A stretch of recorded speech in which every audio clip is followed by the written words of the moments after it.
Congratulations. Bit dicey. What a wonderful day. I'm so glad we did it. Well done, you.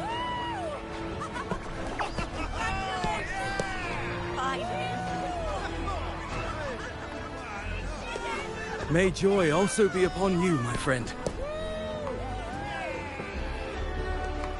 The Sovereign is dead. Now we pause in our victory to honor the hero of heroes and all those who stood by her side.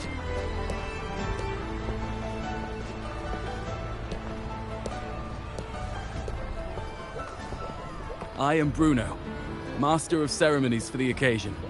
I had hoped to greet you alongside Augusta, but she was called away.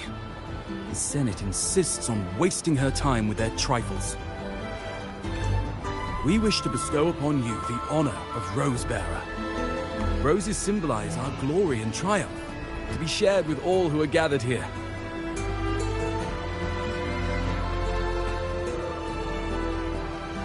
Yes, it's a ceremonial role. Don't worry, it's pretty simple, and you won't be handing out too many. At the height of the celebration, everyone will toss their petals into the air. We will all shower in the flowers. Your task will be to distribute the petals beforehand. You have been chosen by the people, but you are held in the highest regard. The people of Septimont gave their all on the battlefield. Now, after fighting side by side, we'll share honey and wine beneath a rain of petals. You are our first non-local Rosebearer, but I believe you were already chosen the moment you cut through the dark tide's miasma. Without you, the Sovereign's defeat would not have been possible.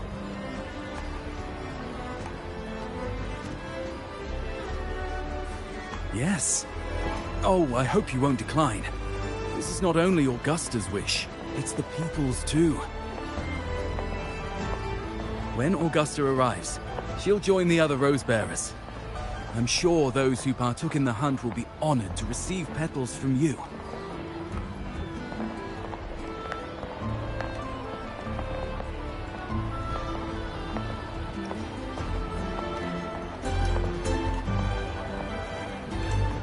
Very well. I'll leave it in your capable hands. As for who you choose and how, trust your instincts. It's just like a toast or a priestess's oration. All part of the celebration. No need to overthink it. Now, enjoy.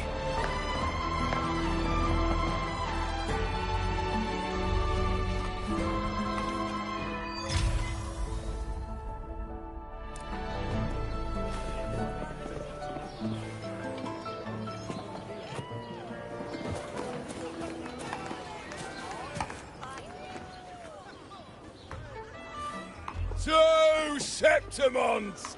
To peace after the storm! Yes! To the hero of heroes! To you, to me, to... Wait, is that Rover? Oh, good!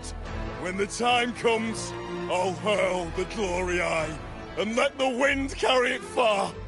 Let the world see our triumph! Since you're here, anything you want to drink? Speak up! Theseus and I'll take care of it. All right. Catch you after you finish. If you're interested, you should go listen to the priestess. Her orations are one of the highlights of the celebration. Who's leading it this time? Oh, it's not Lilibet, is it?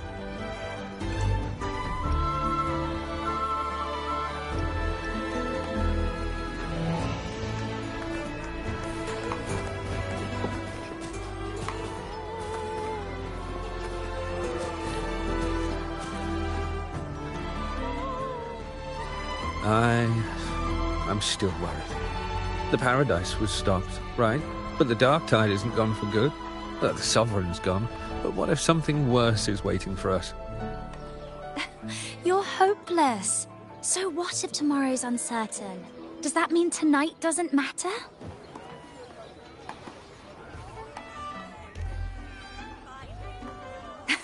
That's the spirit. Tonight is for those who've bled for it. All of us.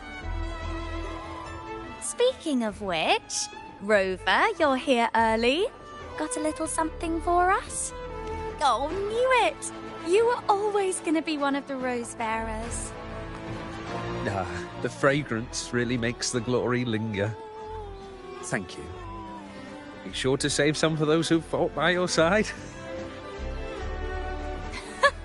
If I were them, I'd gather petals from every bearer, then, when you least expect it, give you a small surprise.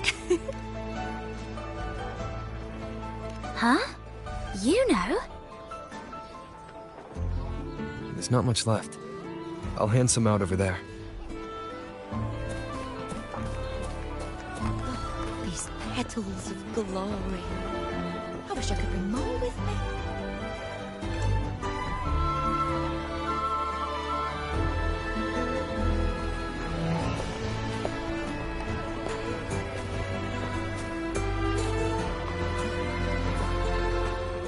Looks like the oration they mentioned.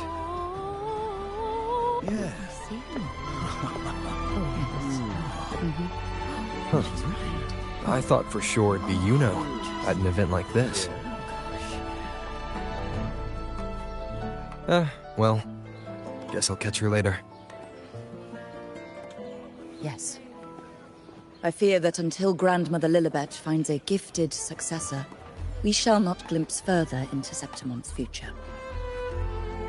By the light and fate above us, we are but apprentices carving insights into stone, passing their words along.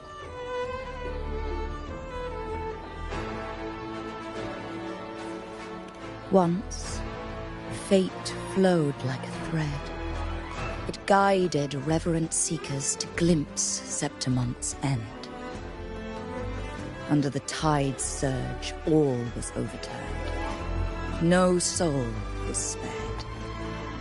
Until the Unwritten One arrived from afar to join forces with Augusta.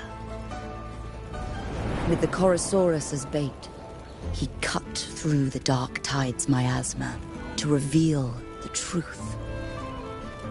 With the false sovereign's blood, a new ruler was crowned.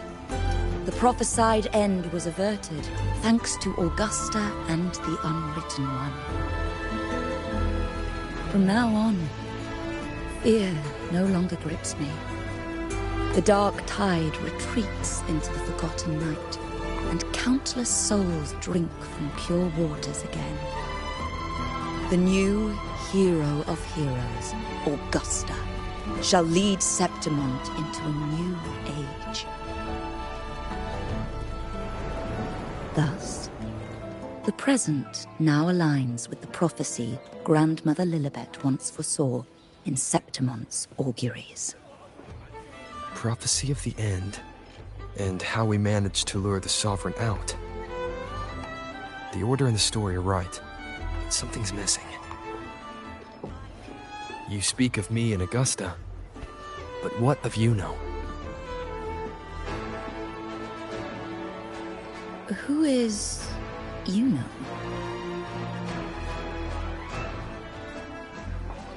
Unwritten One, you leave me baffled. Are you suggesting that my recounting missed someone named Yuno? I don't find the name familiar.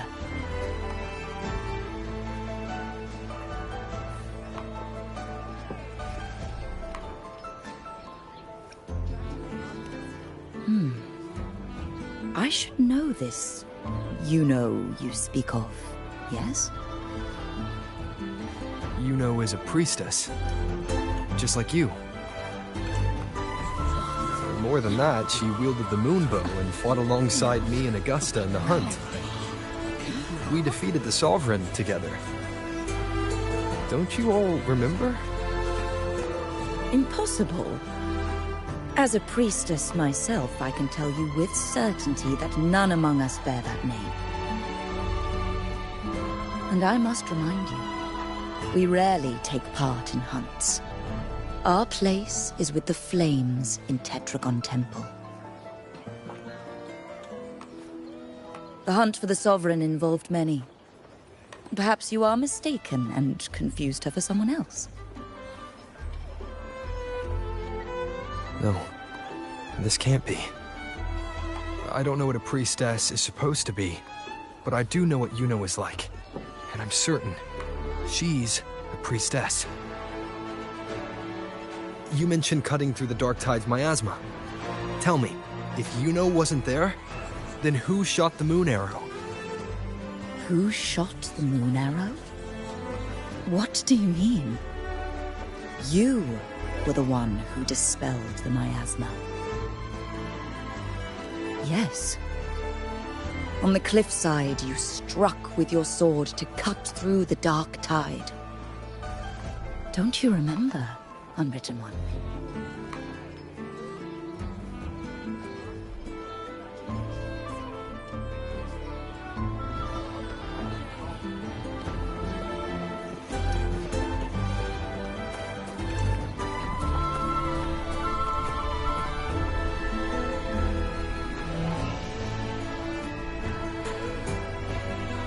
Their accounts are all true, except when it comes to Yuno.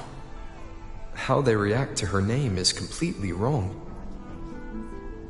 Everything she did, they attribute to me. They're not just forgetting. It's as if Yuno never existed to them at all. Could this be possible? This distortion in perception? Is it a remnant of the Sovereign's power, or is this the work of the Fraxidus again? I heard what you said to the priestess. No, I've never even heard of her. You should know, I've been stationed in this camp longer than most. Memory ain't bad either. Been thinking, maybe the Dark Tide's crawled into your head. Could be you're suffering from dissociation. A side of word is, people who get too close end up seeing things. Hallucinations, delusions, the works. Some of them go as far as thinking they see the dead. Or worse, some start calling themselves tacit discords. The Sovereign was built from the Dark Tide itself. Who knows what it swallowed before it came for us? Could be worse than what you're used to. You must be in its grip. See, the thing is, it's not like there's one solid name for it. Happens in all kinds of ways, different for each person. And, at any rate, dissociation is just a problem in perception. Some folks let it eat at them for life. Others know what's real and what ain't. They keep away from the Dark Tide. And before long, they start feeling all right. How are you feeling? You need to rest up a bit. Oh, looks like Augusta's finally here.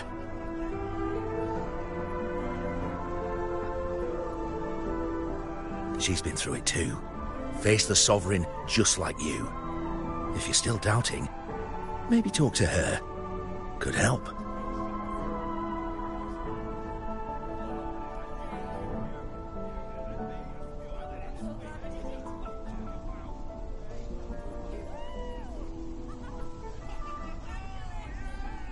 My friend, you've come. Bruno has already filled you in on the Rosebearer matter, yes? How are the celebrations treating you?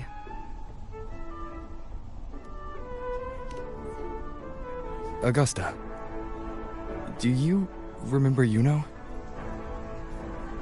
Yuno. Yes, she was often by your side. The one with the bow like the moon. She joined our hunt for the Sovereign.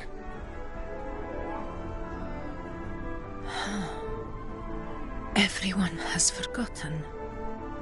No, that's not it. Everyone says they've never even seen her before. But you remember her. You remember everything that happened. You are certain she is real, and cannot exist in your memories alone. I know what you're feeling, because I felt it too.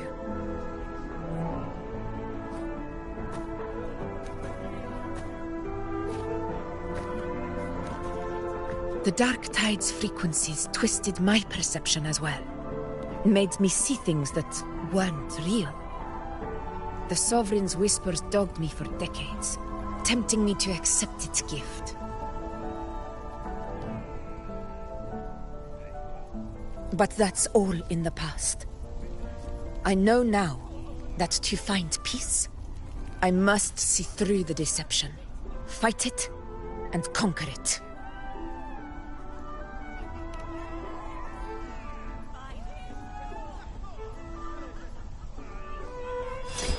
Because of my sword. It reflects everything that happened in Murma's town. Existence always leaves a trace. Beyond feeling, memory, and perception. Is there anything that can prove this, you know, isn't an illusion?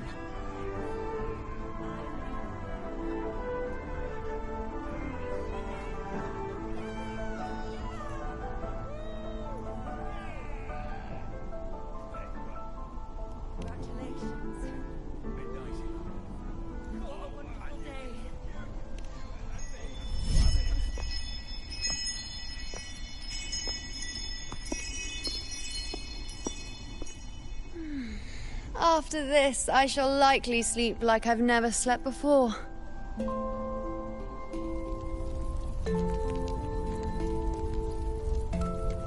Say, I heard the Montelli family imported some device that aids sleep. It's all the rage. Augusta, I trust you will acquire one for me. I wish to try it myself. Scented candles are fine, though the scent of the forest is most pleasing. As for pillows and bedding... That's enough. I allow requests, but only 3. Apologies, but I need my rest if I'm to be at full power. Do bear with it. It's for your own good, after all.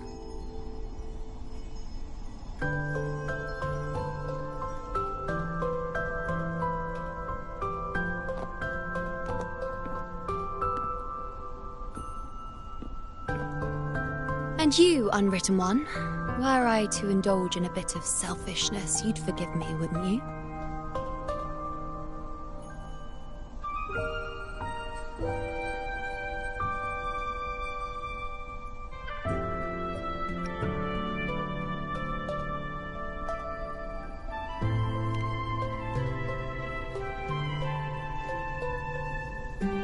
Oh, didn't think the great Unwritten Rover would be so stingy.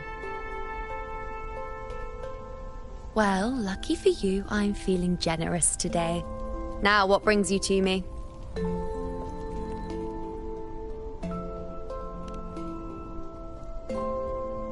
Really? You've travelled all this way just to return what I gave you, is that it? Was it truly such a burden for you?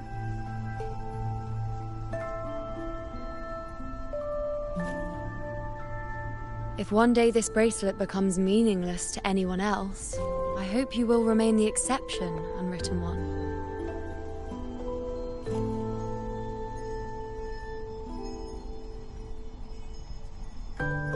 But perhaps in that distant future, forgetting might prove far easier than remembering. Never mind. In any case, you are not to return it.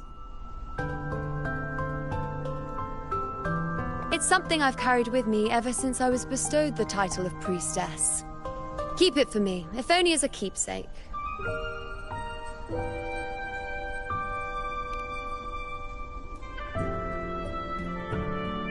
Well, until we meet again, I suppose.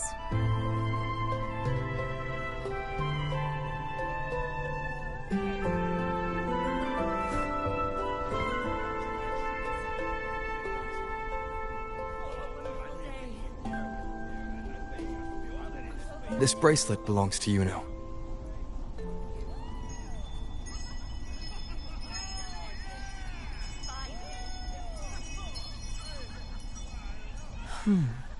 Quite the unique design. Like a crescent moon. But still, I'm sorry. I wish I could offer you the answer you seek, but to me, it's just an ordinary bracelet. Nothing about it stands out. When you mentioned her name, I tried to recall any trace of her in my memories.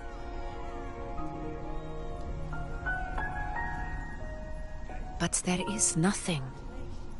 What has passed is clear, and she feels like an extra piece to a puzzle. One that doesn't quite fit.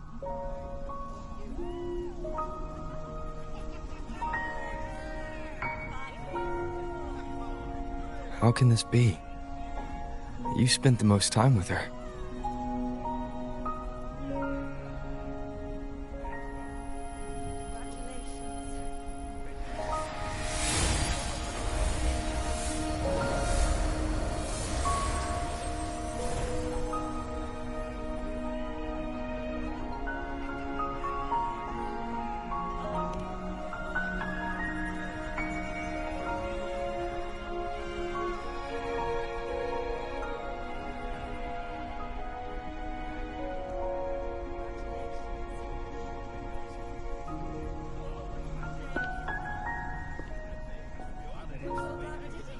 Rover, wait! What did you see?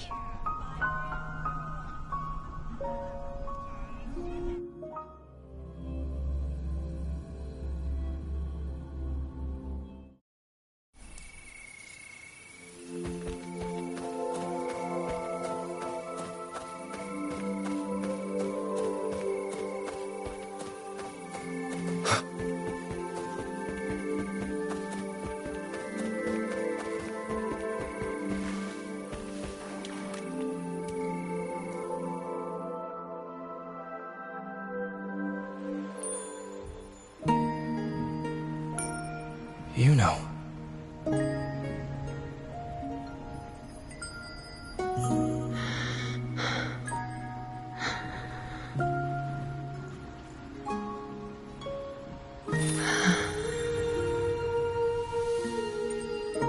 Of course. Only you would be the exception. So, you've known this all along? A death that shouldn't have happened. Traded for an unforetold victory. A fair deal. Now...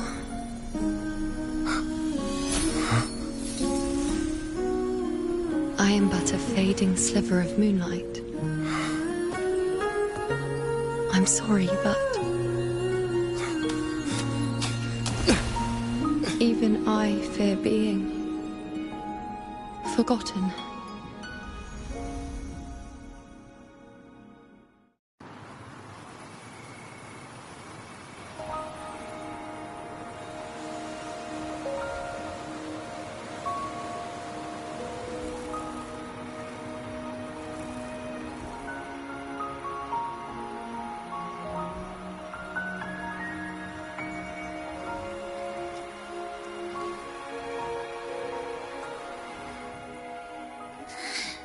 Hey, Rover. You're all right. You've been standing here for ages.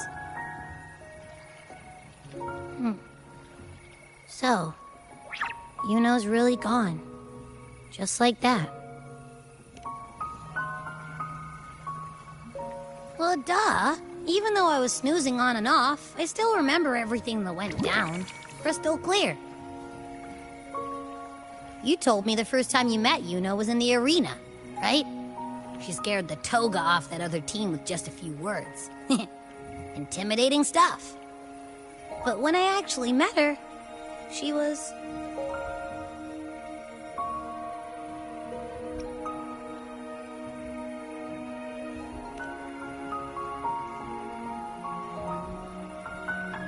Yeah, totally. We got so much done with her on the hunt trip. She even invited us to the Tetragon Temple to check out the murals. Oh, and we caught that giant blue spiky TD, which led us to that big bad stinky thing.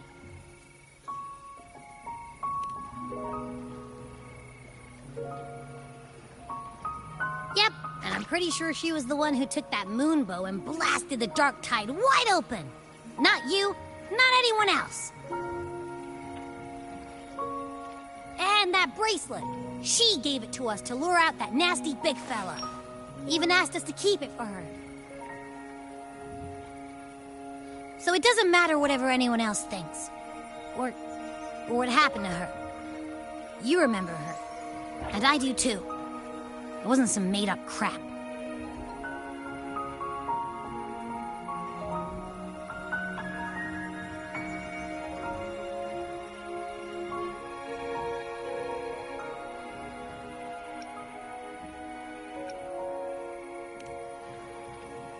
She didn't even get to finish her sentence. What was she thinking? Why did she do it? If this is the end, maybe I'll never know. Yeah, I know what you mean. Like, we didn't even get to have a proper goodbye.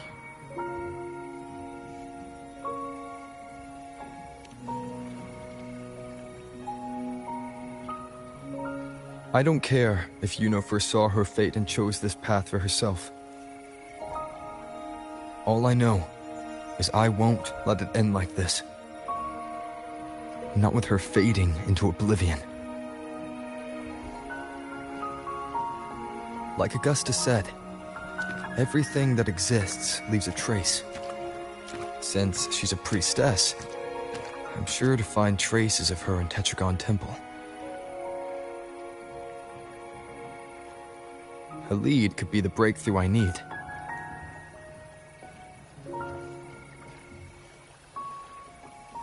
That's the spirit!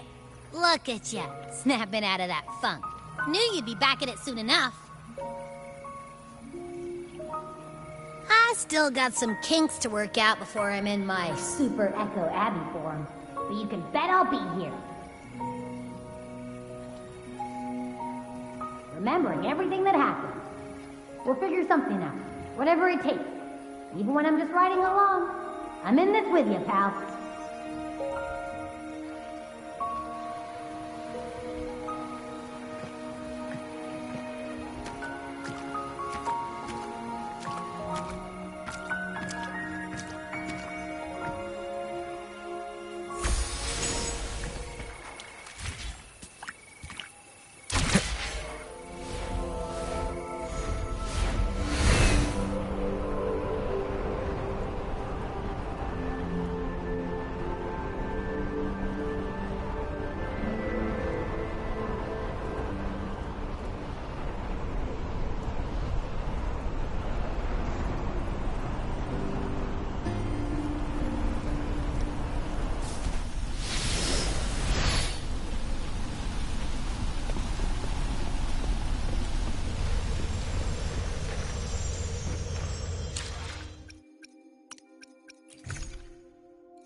Strange. Lilibet and the other priestesses aren't here. The temple seems empty. Huh. Yuno's bracelet is shining. The light is pointing at a wall.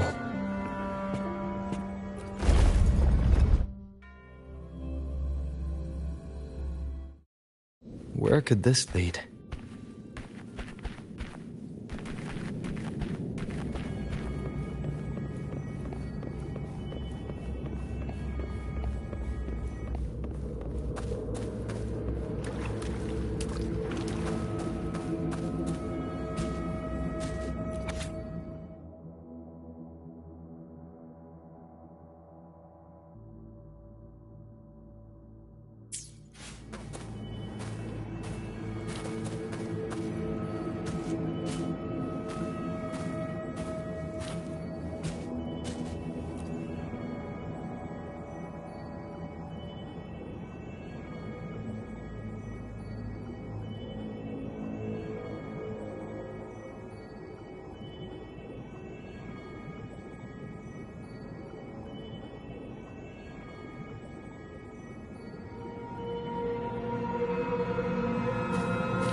mural changed.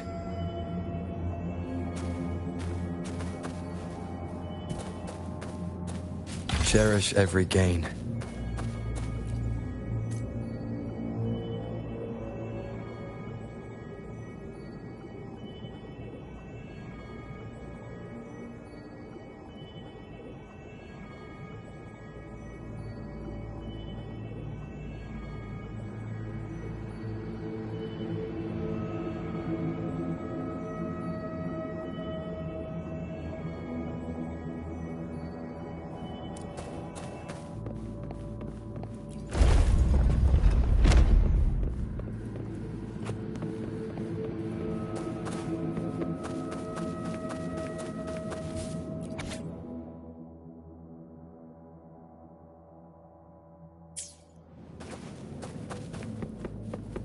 An unexpected discovery.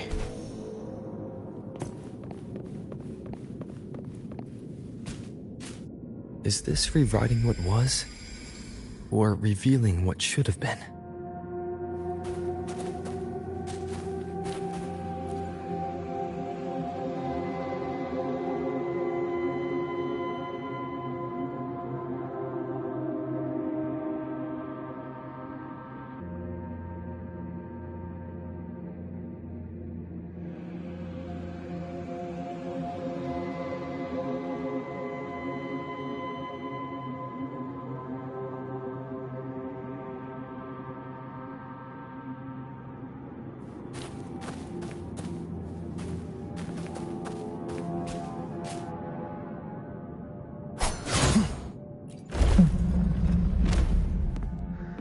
Trapped in your own pathetic shell, and you still think you're the king of the world.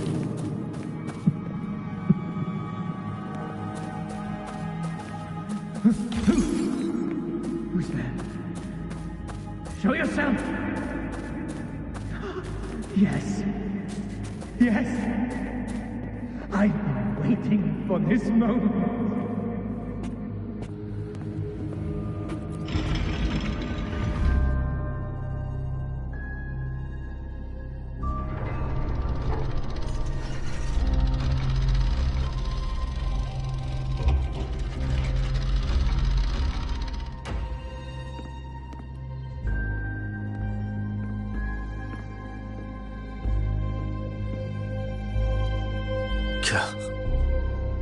It's you.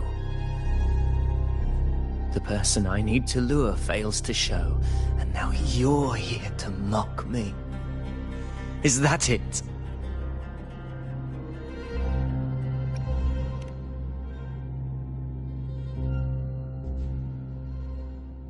You speak so innocently, as if my being here wasn't all you're doing. You brought me to Tetragon Temple to try to erase me from the story, all so you could summon the one behind it all. I played along. I agreed to be watched here because I wanted to see him, wanted to look him in the eye. But now it's clear we'll both be disappointed.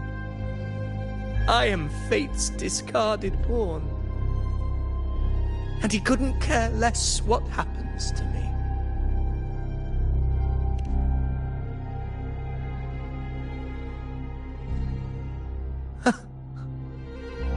There's no one else here. No need to put on an act. He doesn't look like he's lying, but this is the first time I've been here. Priestesses? Tetragon Temple? Could this be Yuno's doing? For Avidius here, Yuno has also never existed. Whatever she did in the past is now my doing. That's why he thinks I'm behind all this.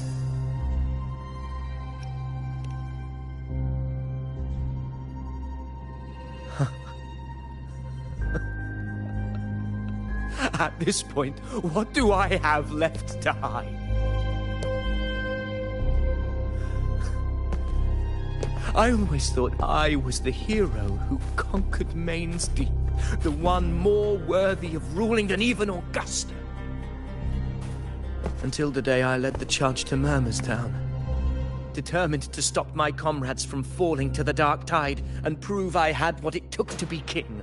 I walked to the door I had passed 1,000 times, only to find a dead end. Nothing was ever there. Did I even come here before? When did I conquer this place, and with whom? At that moment, I realized so much was blank. Disconnected dots, scattered and meaningless. How pitiful. Everyone knows my deeds, yet no one can explain how. And I can't find a single soul who's actually witnessed my so-called exploits.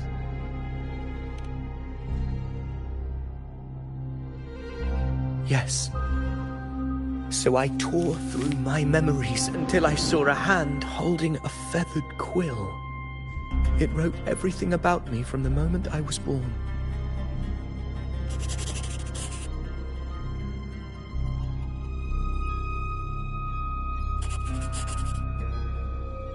And I realized an undeniable truth.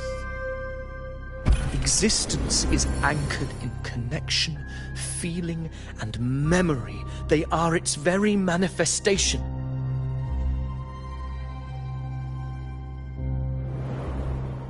So if someone uses their resonance ability to fabricate a memory of the hero of heroes everyone expects and convinces them it's real, does such a fabricated person really exist? And what of you?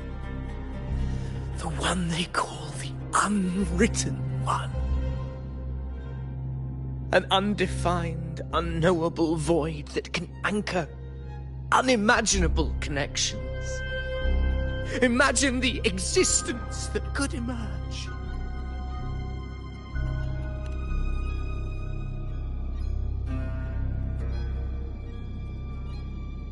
Enough, you arrogant fool. I did not allow you to stay here so you could defile fate with your delusions.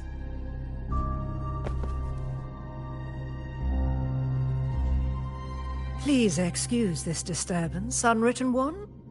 Whatever you need to say, we'll discuss it back in the hall.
An unexpected discovery.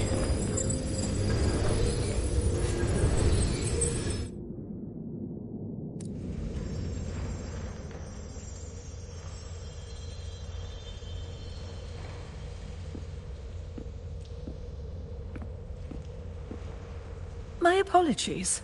I should have been here to receive you. But some priestesses run into some trouble. I had to step away.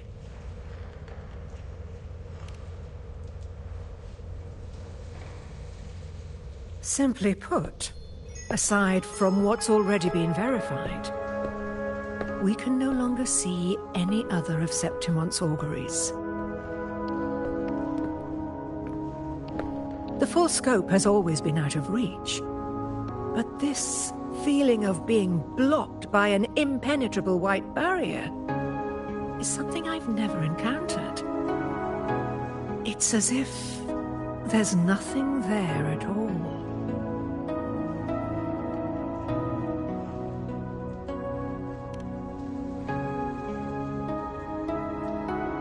Well, there is a silver lining.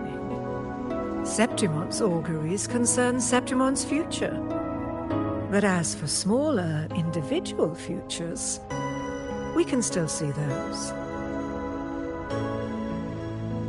For instance, I saw Avidius making a commotion not long ago. But let's talk about why you are here first. Augusta mentioned your situation and said you might come looking for me. You seek help in finding a priestess by the name of Wuwa.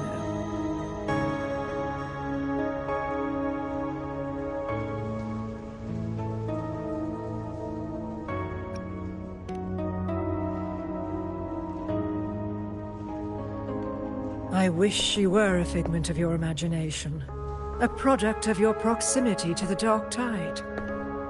That would make things much simpler.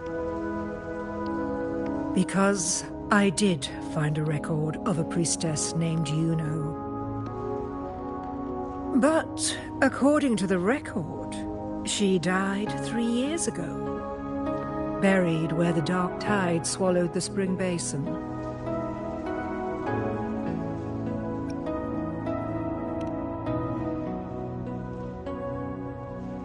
You must understand, death and disappearance are two different concepts. If Wuwa truly died 3 years ago, then she couldn't have been your companion 3 years later, let alone have existed up until today. In other words, if Wuwa disappeared today and was erased from the memories of Augusta, myself, and everyone else, then the death 3 years ago must have been a fabrication.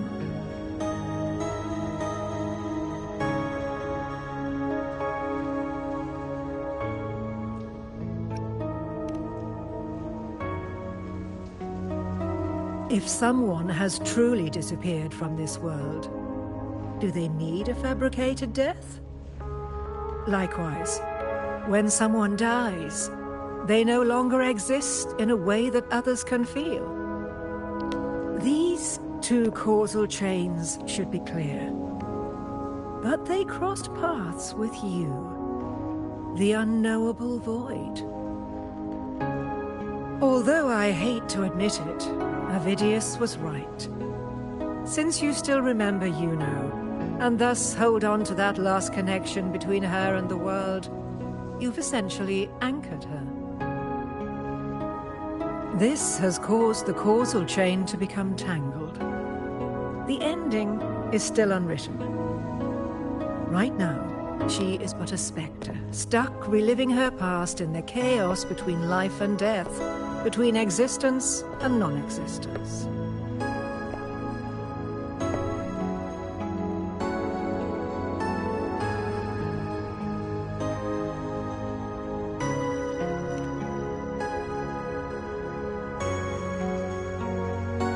In theory, yes. You could forget her, let her disappear entirely. Or you could forget her and let her die for good.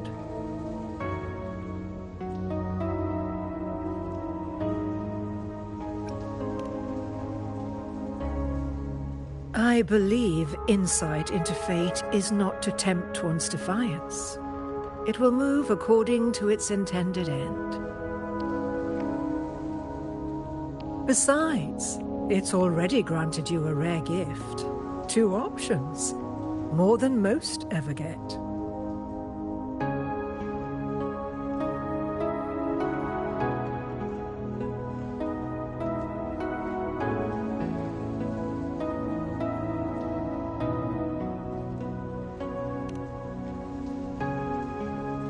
So you wish to use yourself as a vessel?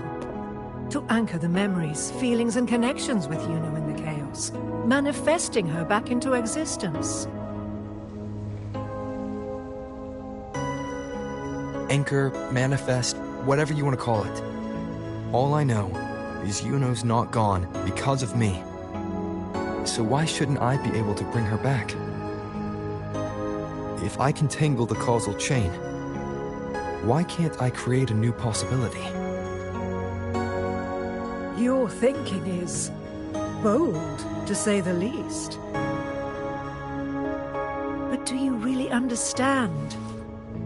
Chaos isn't just disorder. It's the aggregation of all things. A web of cause and effect.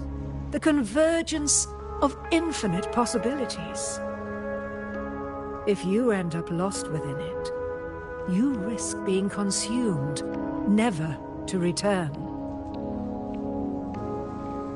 Even one such as we, guided by fate, can only pull small insights from certain shores of destiny. What if you enter only to find that you cannot bring Yuno back?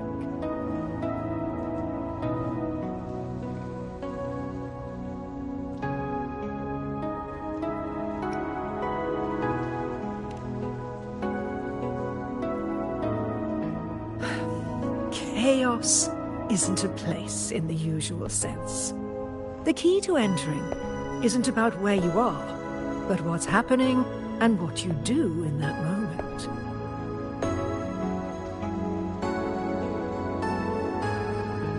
I suspect that 3 years ago, this priestess must have done something that defied fate, which set the course for her inevitable disappearance.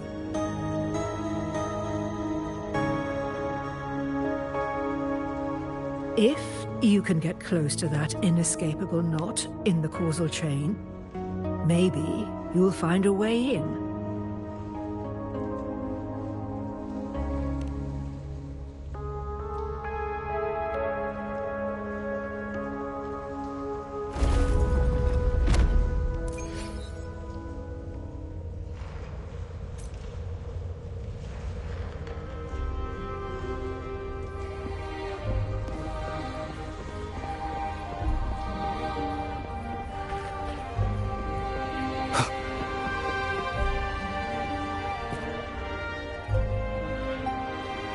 Even with no certainty, you're still heading toward that death trap.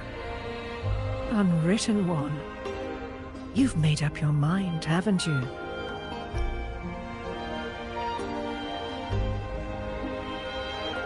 Of course. But if you truly are to face chaos,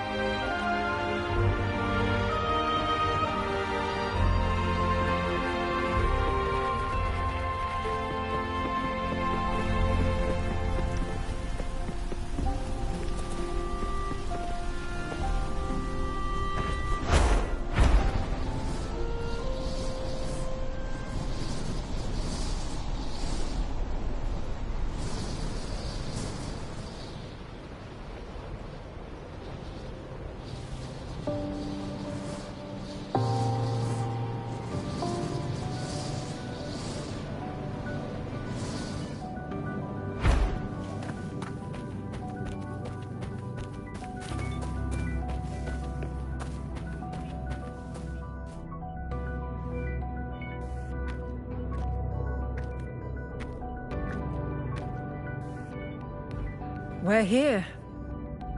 This is where the record says she died 3 years ago.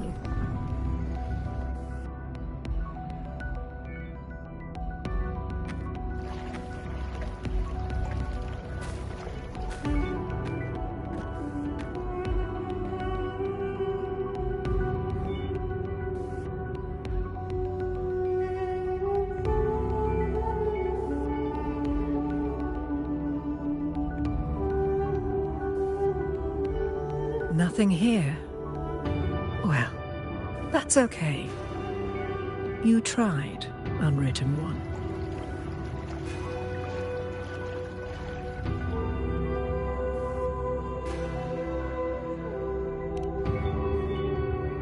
Guided by the light of fate, we walk the web of futures. Many seek prophecies to follow or to break free from, all in pursuit of harmonious completeness. I've never doubted your judgment of Yuno. But if, as you say, she knew what would happen and still chose this path, could it be that this was the closest she could get to true completeness? If you refuse this ending, how can you be certain that you can create a better one?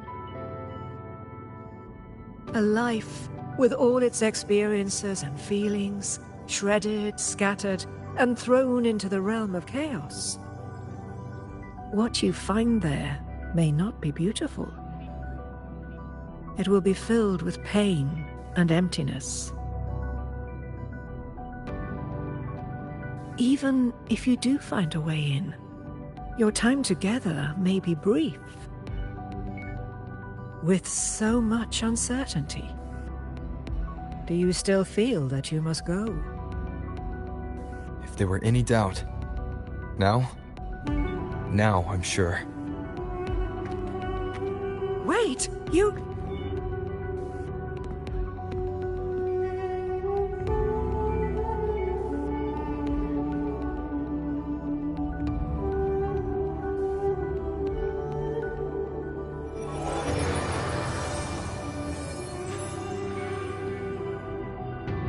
I'm not rejecting the ending Yuno wrote. I just want to fix the regrets she left behind.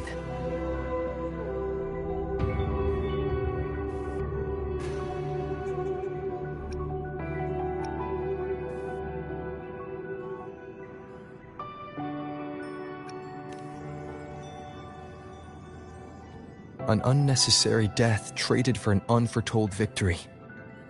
She gave everything for Septimont, only to be forgotten. That's a fate no one should suffer. Not her, not anyone. Forgetting may be easier than remembering. But let that be the choice of someone alive, not one who's already gone. Right now, I don't want to lose anything I still have.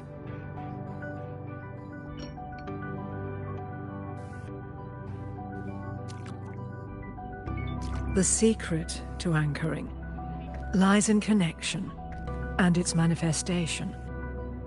If you find what remains of her in the chaos, and she responds to you, then follow her guidance, for that will be the only fragile rope connecting you, her, and this world.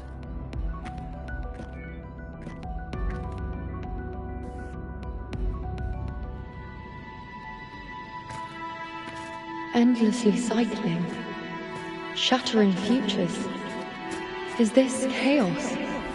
Unsalvageable, fractured into pieces. This is chaos!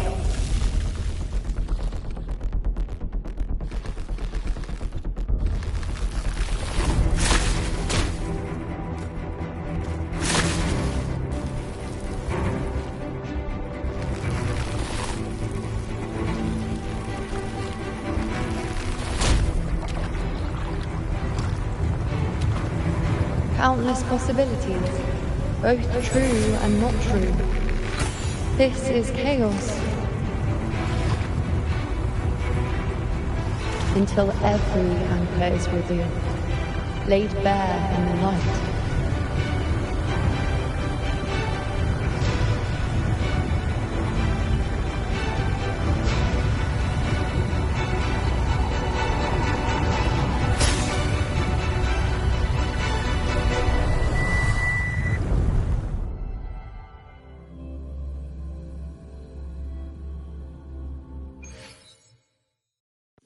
I can't see where it ends. Can't tell where I am either. Is this the chaos between life and death. Between existence and non-existence.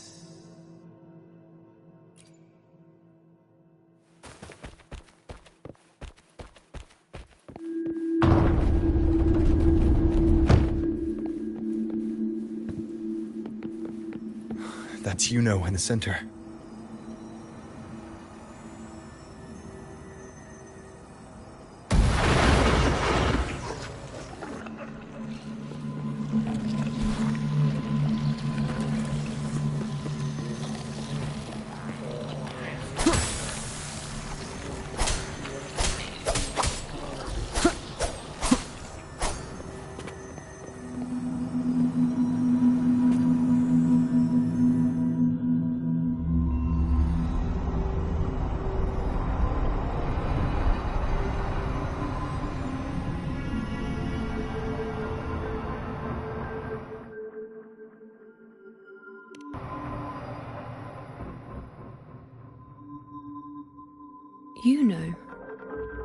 You're calling me. Are you here for me?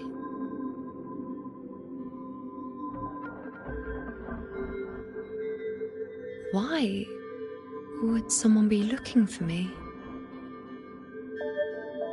She looks the same as she did when she faded away. A sliver of moonlight. How long has she been lost in this chaos?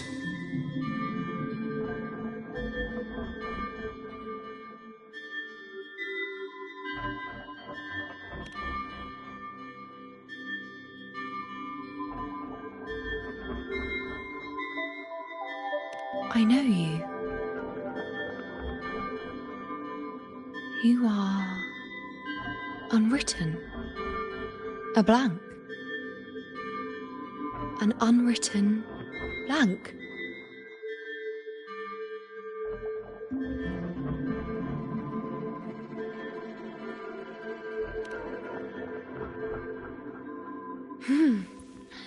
Unwritten.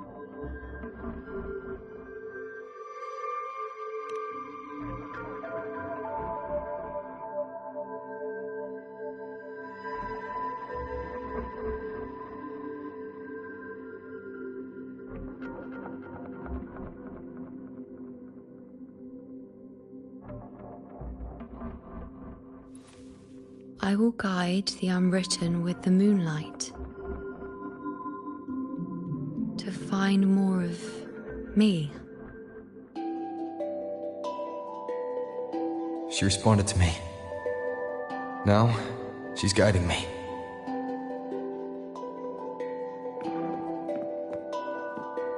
Even if it's just a trace of her, I found her.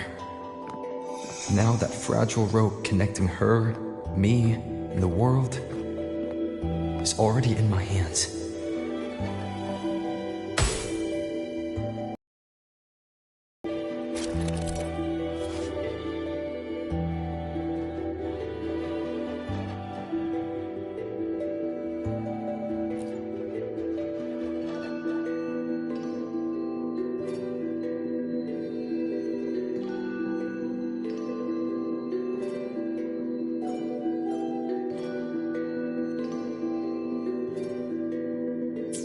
Where are you taking me? Just don't let go of my hand.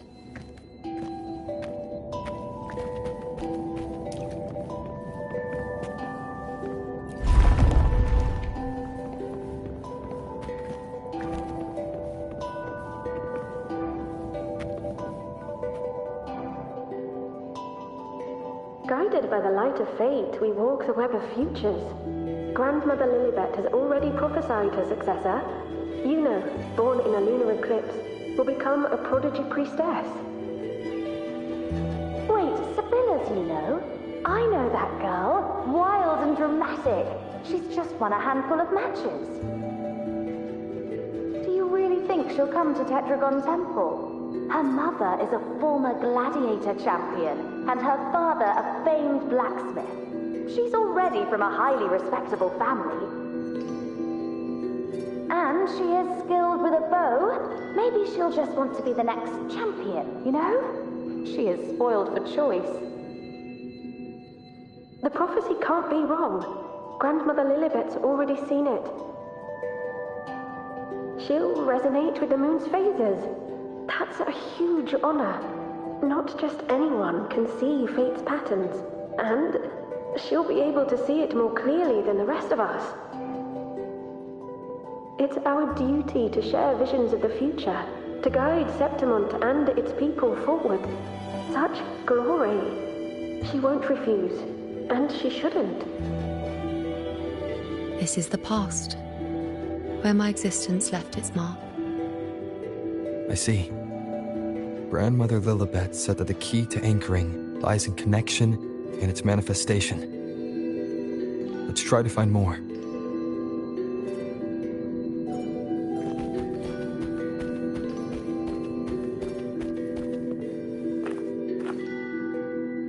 I can't see it. It's gone after that. Gone forever. Huh?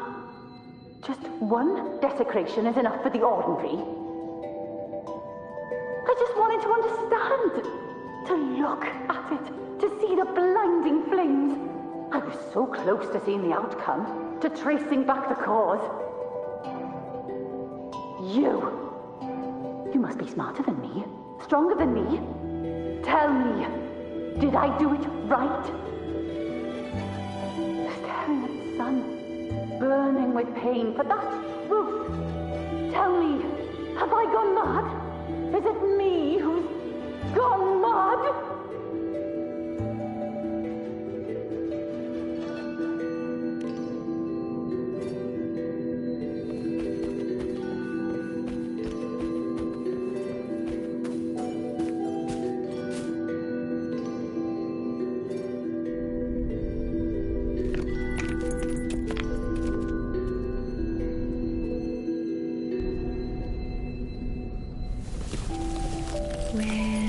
There.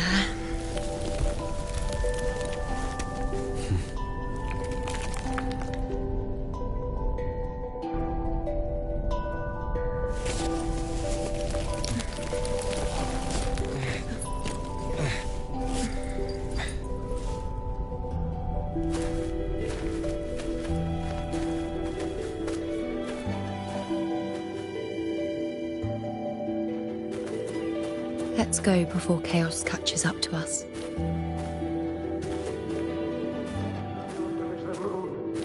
What the hell are we supposed to do? We cannot acquiescing. The priestesses already spoke of our victory. Sabina, wait! Are you crazy? Charging up alone is walking to your death? Think about your daughter. She's still waiting for you. Spare me your words. The entire Western defense rests on us. Do you have a better plan? As for death, of course I want to live. I fight not with death in mind, but victory.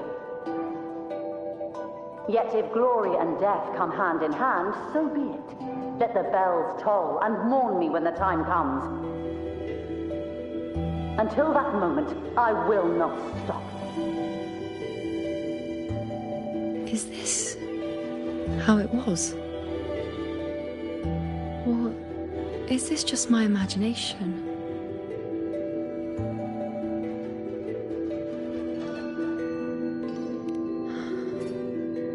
What's happened is done. It can't be changed. Those who closed their eyes never truly saw. So this isn't really her.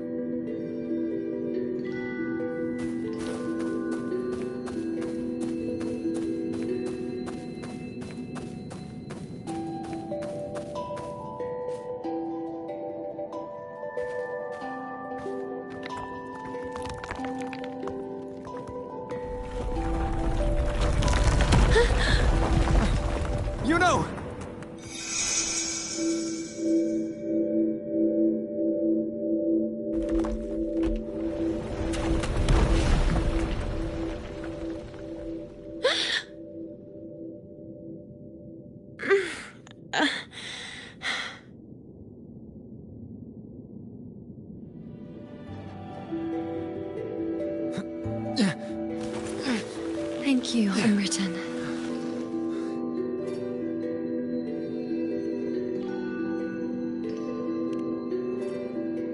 I won't let go.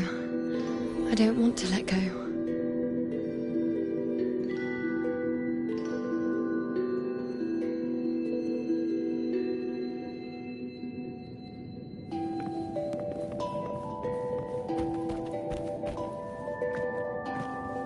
Is that?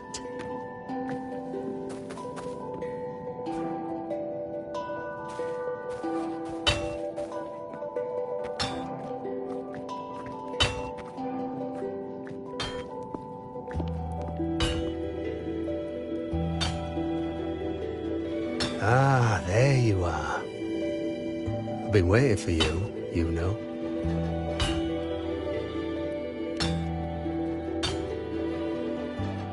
What's the surprise? You know, aren't you? Been hammering away at this bow for you long enough. If I couldn't call you by name now, well, that'd be a proper surprise.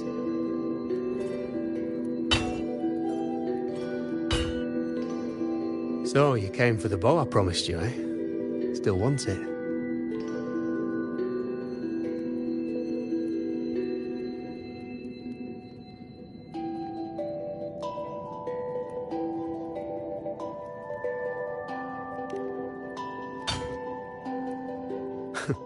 Right you are. Why wouldn't you want it? But once you take it, what then? I reckon you've heard Lilibet's prophecy, haven't you? What do you think? I can't picture you as one of those serious priestesses in the temple. Stuck in there with your scrolls and your candles and your tablets. Doesn't seem right for someone with a spirit like yours. And if you really did become a priestess, well, this bow wouldn't be much use, would it? No time for it. Oh, you've got a gift that other priestesses could only dream of. Such a shame to waste it. And the warriors of Septimont need their priestesses. So do Septimont's auguries. Lilibet and the others still failed to foresee the entirety of the coming disaster.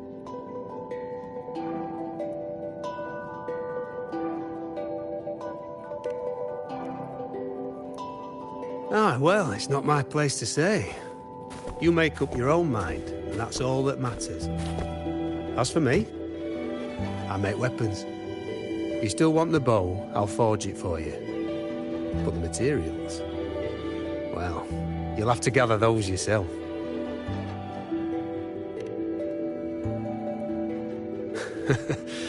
Forgetful today, are we?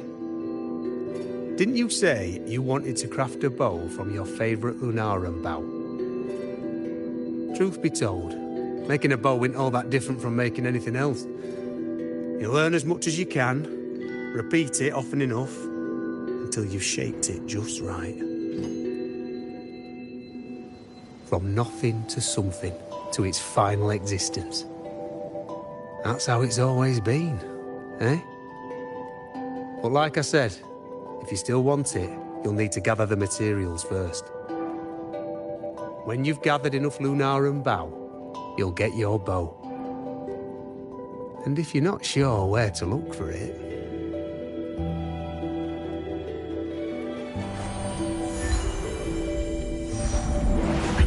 There. See it? Just head that way, and you'll see.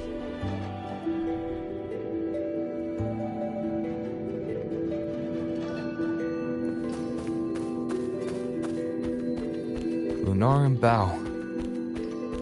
That's what the blacksmith mentioned.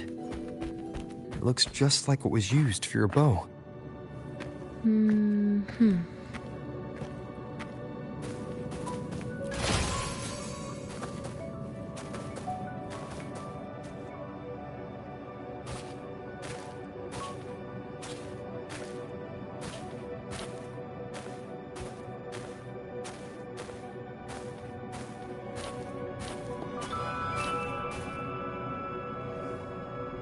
Chaos won't disturb us here. Sitting, just like that, huh? You're still just as... spontaneous. Shh, unwritten. It's time for a rest. Come sit with me.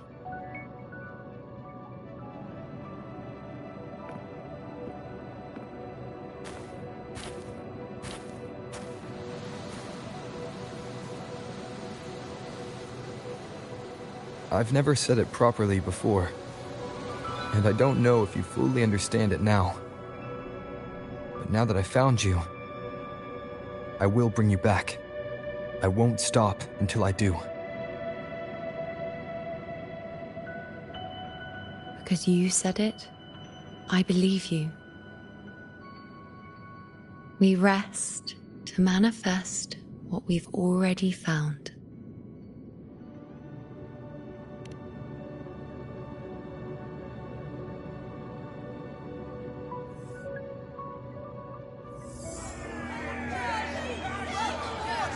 Come on, don't bore me this quickly.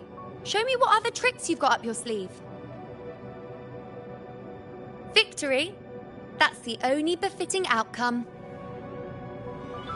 Now spare me the words. I know I'll be first.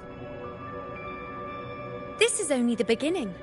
Soon, I'll be an even greater warrior than Mother ever was. Getting whatever she wants, doing whatever she sets her mind to. Are you talking about me? Very well, I'll prove you right. Prodigy, you say? If you want to call me that, I'll gladly take it. But why are you so certain that who you see is me? That was... Huh? They're gone now. Because this is fate's will. It has favored me more than others.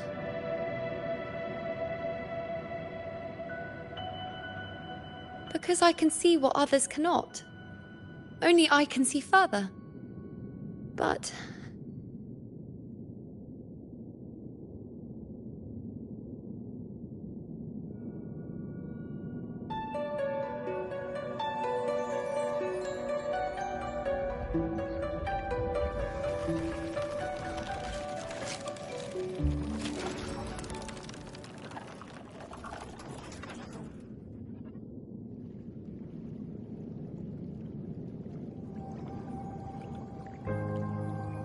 You look like you're recovering. So, after experiencing and feeling all that, you need to rest among Lunaran boughs to make what's anchored become a part of you. Exactly. After manifestation, this is how I can absorb more. Only then can I find a more complete me. Unwritten, you are a clever one.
As the prophecy says, I cannot waste my talents. I will not turn a blind eye to misfortune. Since only I can do this, I'll be the one to see it through.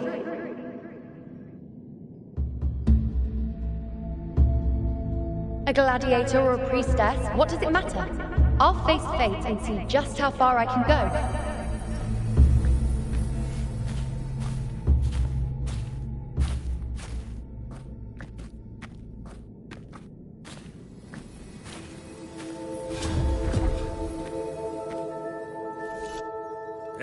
The anchoring is still working. This looks like a memory from when you became a priestess. Isn't that the Agora in Eterna Square? I think I'd like to see it. Every priestess has a limit. I'm dying here. This one seems to see everything. What happened?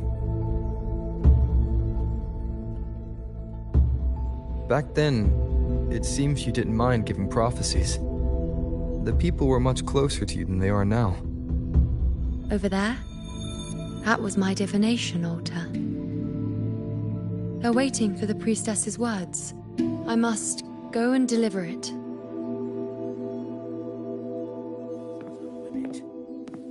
Well, this one seems to see everything. There's no one by that altar.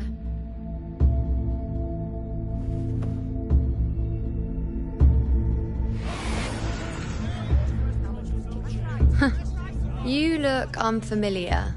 Not from Septimont, I take it? Not bad. You even bothered to learn my name. An outlander coming all this way, seeking the most gifted priestess, me, just to beg for answers about the future.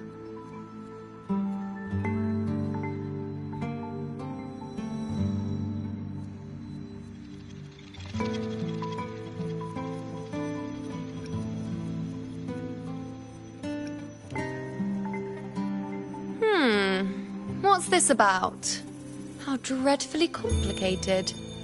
But I suppose I can't fault your luck finding your way to me.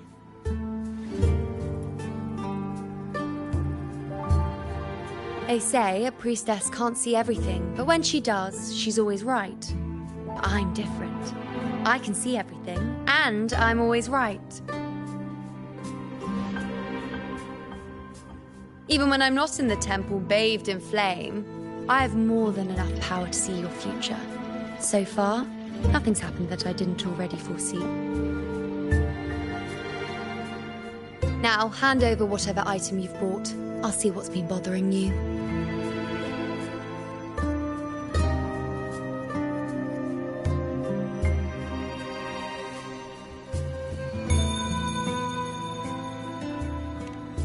Oh, that's all right. I hope you're okay with me freestyling it then.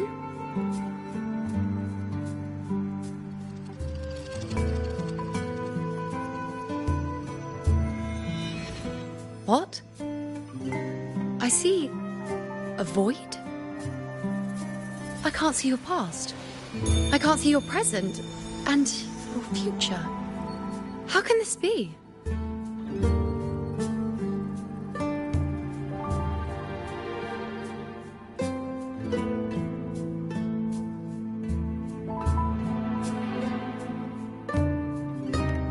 The unwritten one.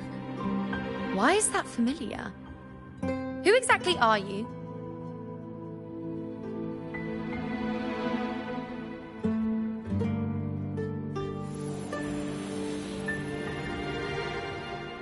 You? Why are you here? Isn't this Eterna Square?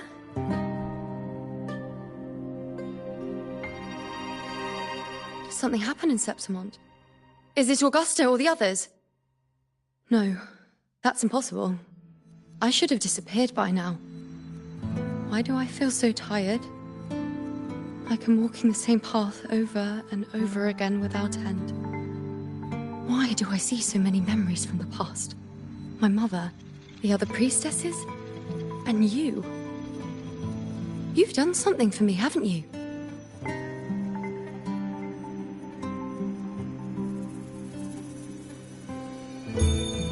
Yes. We're in the chaos now. But you shouldn't be here. Neither should I. Why haven't I disappeared completely? Why did you sacrifice yourself? Why did you just leave without a word? Was this really the outcome the most gifted priestess chose for herself? Because this was the best I could do for Septimont. Destruction. Failure. Oblivion. The dark tide devours everything you can imagine. The Griffons can't escape it. The gladiators can't defeat it. In the blink of an eye, before we could even react, it had already enveloped everything. I knew it from the start. I knew 3 years ago. I would turn everything I am into the moon arrow that would pin down the Sovereign. I just didn't know when that day would come, or if it would be enough.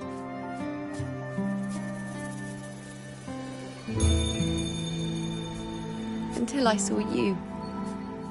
You, the one who stood between me and the manipulating hand behind everything. Just like the faint light I once saw in the future.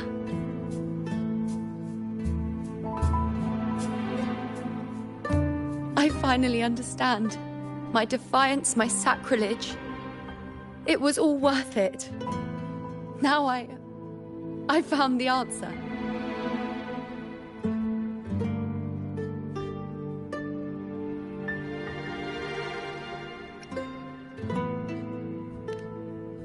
Whether it's because of the void I carry, or whatever else it may be, I still remember you. Your place in this world isn't over yet. I'm taking you out of this realm of chaos. You... It seems like I missed something. Something I didn't foresee. So the unwritten one from the future isn't happy with the ending I've changed and wants to rewrite it. The battle's still undecided. The war isn't finished yet. Is that it? Yes. You traded your existence to alter the prophecy. But I'll anchor your existence and rewrite your ending. If I've ever guided you before, then now, let me guide you one more time. Really? I'll entrust myself to you then. But be careful. Don't get lost in the chaos. And I shall put my best foot forward as well. We shall meet at the very end. Wait. Am I Yuno now? Hello, priestess. I've got the item here with me. I hope you can take a look for me.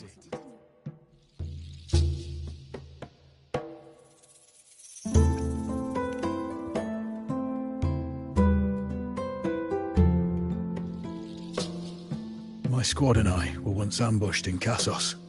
A monstrous tacit discord, never seen before, appeared in the dark tide. I seek guidance on what comes next. Will we have the strength to battle it?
Are these the types of visions Yuno sees? broken horn. The spear piercing through the eye. Victory, cheering. You. And the other gladiators. His blood. But they all survive.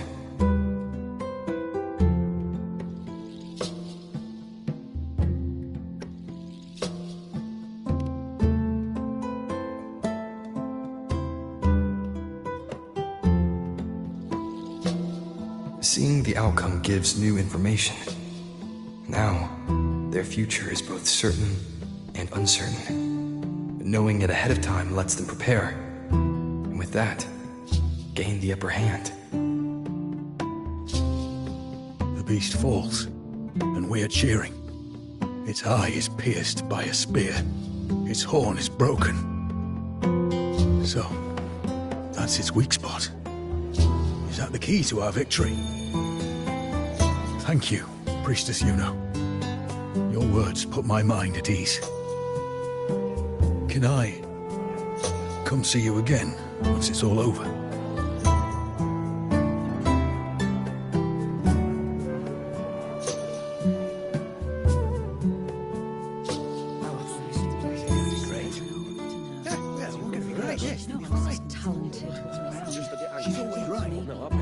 Priestess Yuno, I'm here with a bracelet my betrothed gave me. I feel like it best captures his feelings for me. Perhaps our future together will be one of true love, where we grow old together.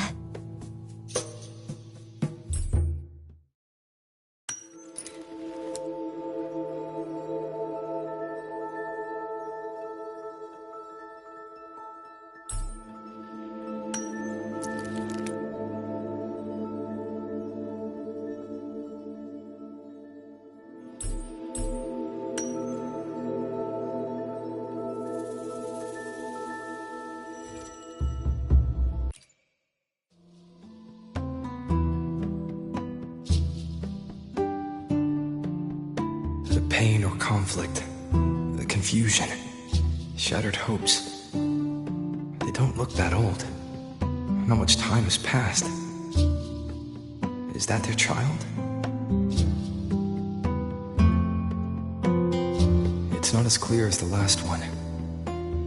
All I can tell is that their love doesn't end well. But it's obvious she's hoping for a better ending.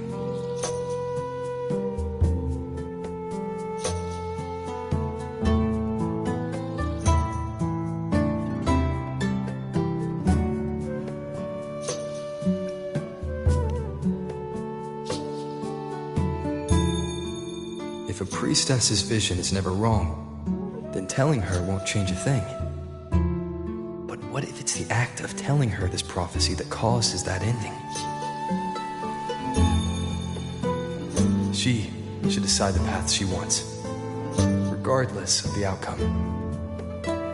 I'll just let her enjoy the present. So, not much else to see? You want me to focus on the present? Well, we are very happy now. I feel very lucky. I really never thought we'd end up together. We've known each other for a long time, but we're both so strong-willed. I came here because I was worried about our future.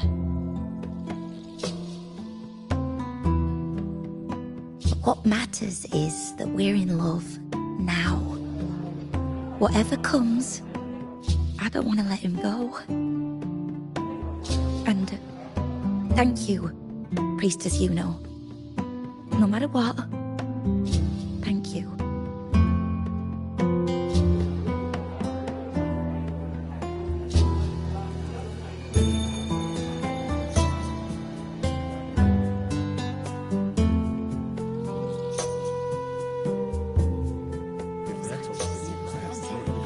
I have a little trick I'd like to pull off regarding a life. That's why I've come to you, Priestess Yuno. I'm curious if your prophecy can confirm whether it's possible.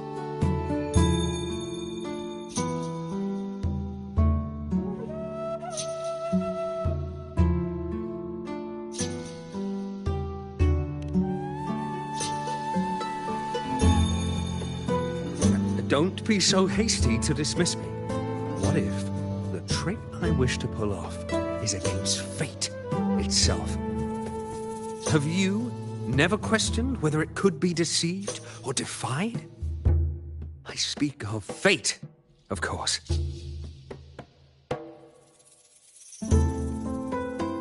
These figurines I brought were crafted by my family for me and my brother as a rite of passage.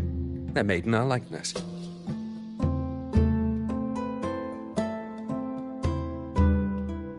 We're twins, but we walked two very different paths. Me, books and knowledge, and him, weapons and strength.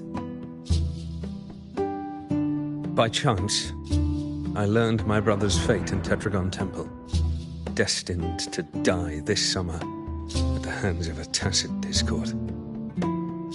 They couldn't see my fate, so here I am now. I want to see whether fate will once again lead me down a path opposite my brother.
An older, more aged Nicholas.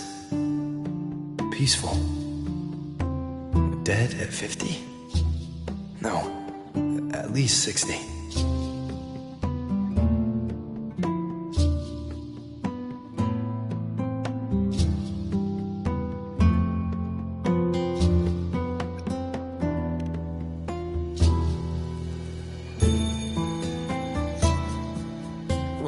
Born identical, after all. I know him well. If I wanted to imitate him, even our parents wouldn't be able to tell us apart. But fate, what would it do? You've shown me my end. I will live to become an old man. That means this summer, I won't die. What if I take Kyrion's place in the battle, and he plays the part of Nicholas, sailing across the seas? I'll confuse the whole world, even fate itself. Let me try. I'll use fate's prophecy to overturn another and trick death with the undying.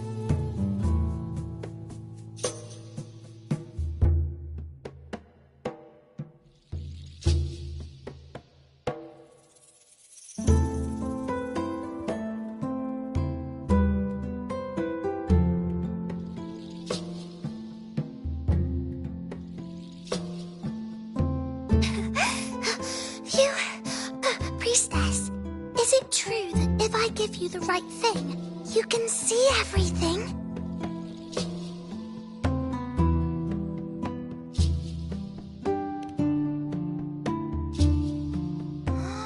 Wow, you're amazing! I can tell you're different from all the other priestesses.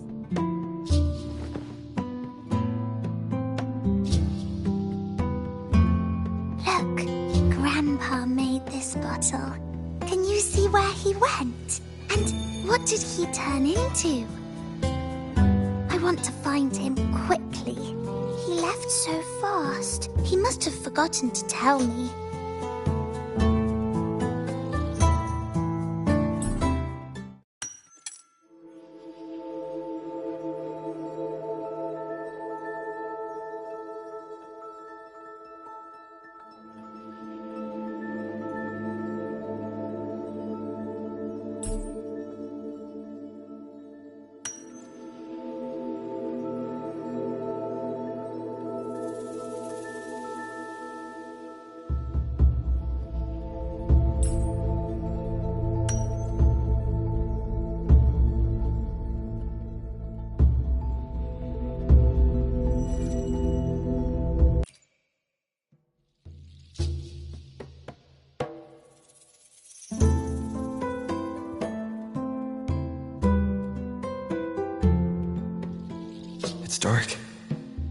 nothing but darkness. I don't see anything. What does it mean?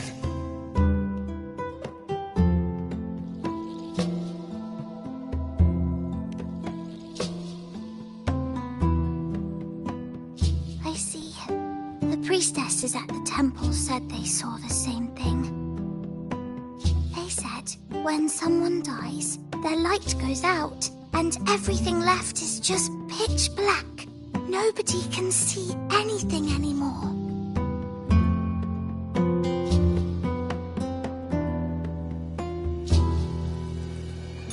Yes, Grandpa was really sick and he died. But it's okay. He made me promise that if he ever wasn't here anymore, I'd put all my tears in this bottle. One day, when the tears dry up, we'll see each other again. So, I don't cry anymore. I'm worried it'll take a really, really long time to see him again. Just how long exactly? What will Grandpa look like then? I can be forgetful sometimes. What if I don't recognize him? What then?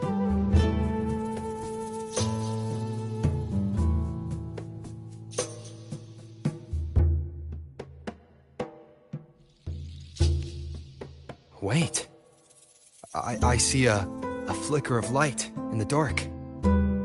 It's one of your favorite things. It's... A butterfly? I love butterflies. Yes. When your tears dry, your grandfather will return to you as a butterfly. When he does, you'll know it's him. Thank you, priestess. I knew you could do it. Even if nobody else believed me, I just knew there would be someone who could see.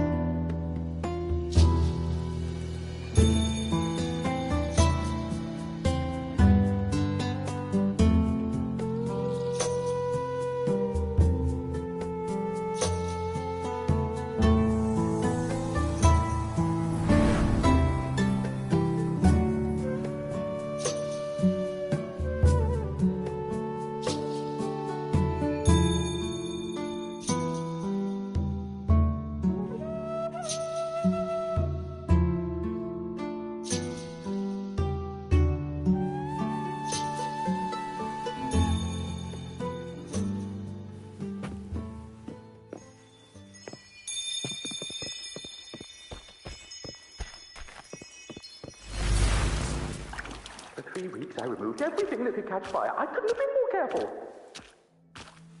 As the prophecy foretold, our cult of the tacit discords retreat. And as the prophecy foretold, I will never return to my homeland again. Let go of hope. But she saw the path that would lead me to my lost child. She was there. Followed the prophecy. In the forest and we by won. the spring. When I see Board's shattered leg, I can't shake the thought. The starless. Was there another way? I knew it all along, didn't I? Whoever really hung forever anyway. But at least I have those moments with him. Full of passion. Curious set sail across the sea to meet his end at the hands of a tacit discord. And I, believing in my own prophecy, took his place of battle. I was gravely wounded, and now but a living hope. The prophecy said I could live to 50 or even 60. Some things can't be changed, no matter how much we want to fight. The tears in the bottle have dried, and I'm not that little girl anymore.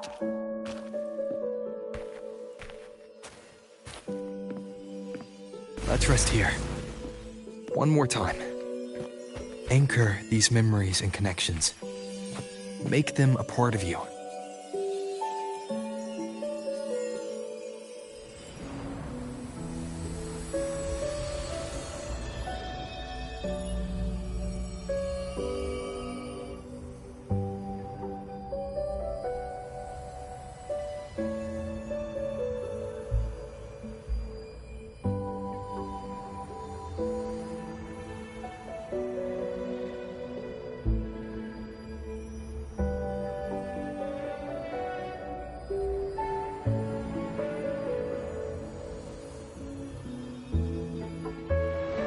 I can see further than anyone else.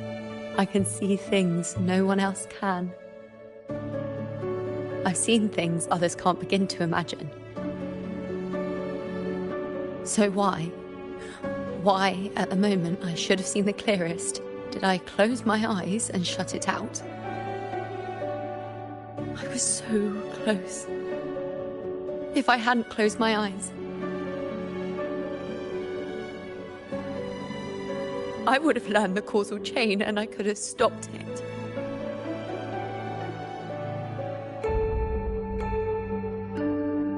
After that, I decided to keep my eyes wide open, no matter the cost. I'll sit at the crossroads of fate. I'll stare into what's to come and not flinch, be it joyful, tragic, rebirth, destruction.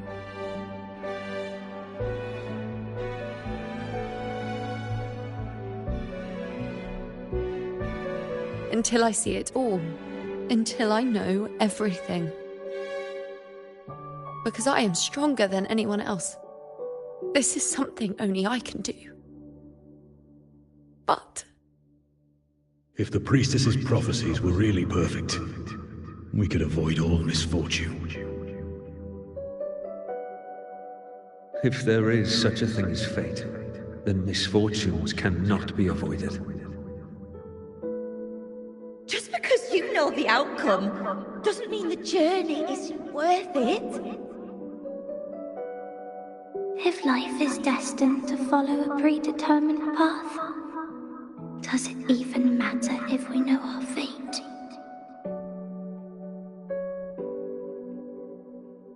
after all I see, could I ever answer what they hope of me?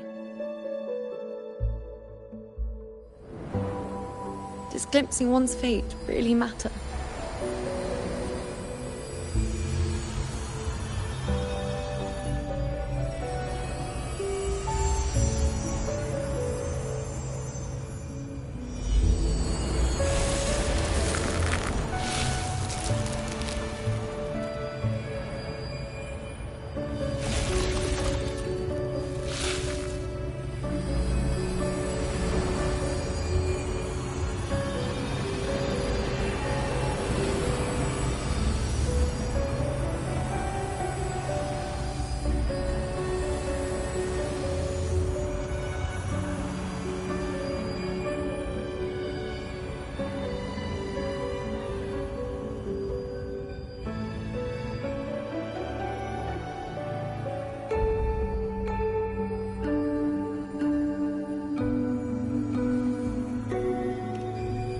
Unwritten, you are as sharp as ever.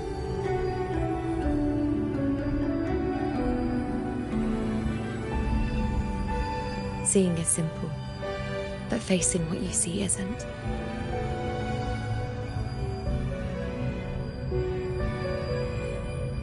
In your eyes, I see my past self. I also see my present self. Together, they overlap to create a more complete version of me.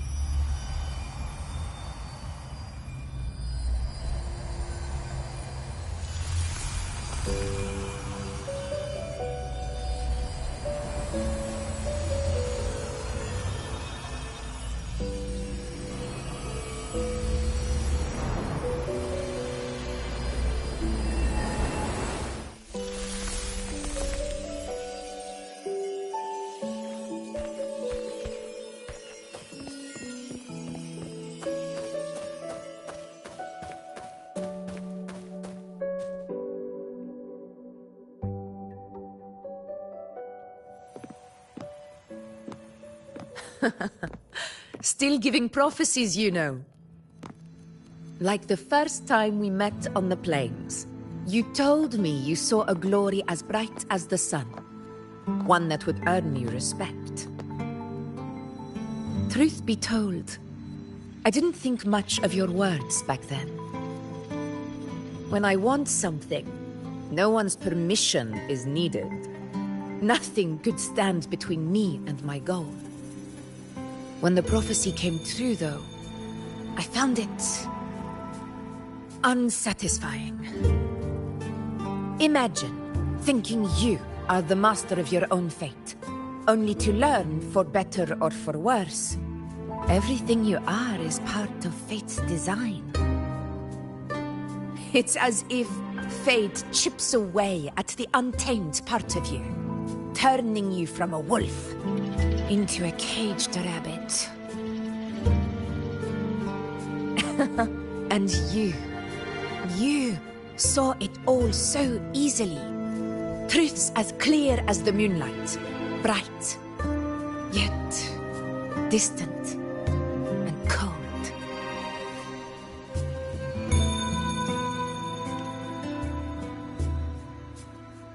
No, quite the opposite. I do recognize the priestess's abilities. Seeing the outcome gives us insight. Prophecies allow us to envision the future and find better ways to face it. In every one of Septimon's auguries, the priestesses foresaw disasters that would befall the land, but also the hero who would rise up to face it. Like the people of Septimont, I too have been blessed by prophecy. But in the end, whether disaster is averted or who the hero is, those choices are never ours. If we are nothing more than fate's puppets, what difference does it make if we can see its hand? If fate one day wills our annihilation, with no way to change it, what then is the role of a priestess? Are they merely fate's mouthpiece, bowing to its will? Or are they pioneers, seeking to shape what's to come?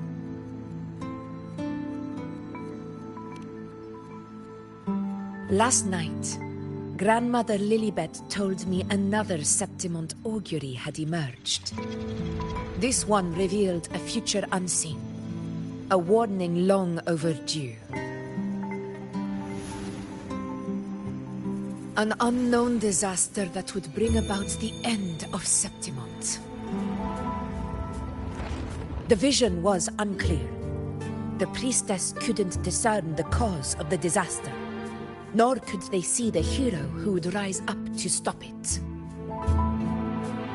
The Senate prefers to wait, believing the solution will reveal itself in time. But I must consider the darker possibility. I know that you'd rather be out there dealing with living, breathing people than confined to the temple to await some grand future. You, too, are tired of the Senate's rules and the priestess's chains. But as a prodigy in prophecy, you should see further than Lilibet or any of the other priestesses. Would you dare, with no direction, no clues, and not a single focus item, gaze upon Septimont's end and trace its cause?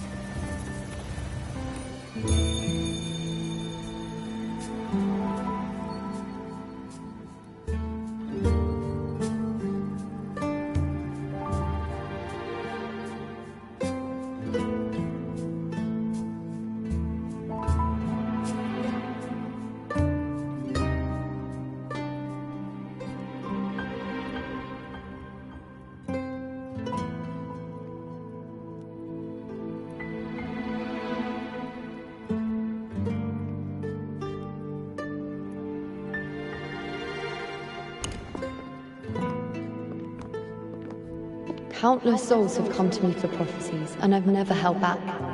But in the end, all I do is relay what I see, down to the smallest detail.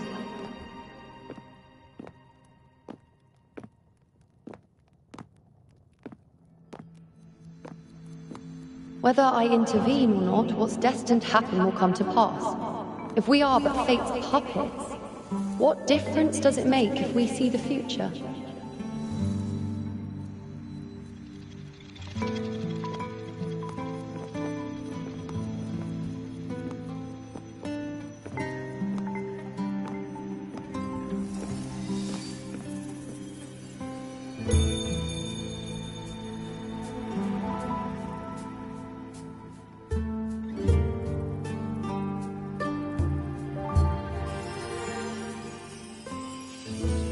can't continue the anchoring.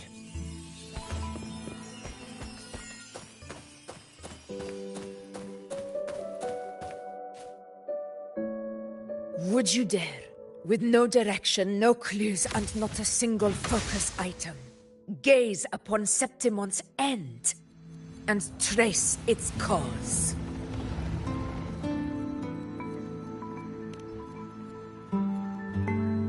So be it.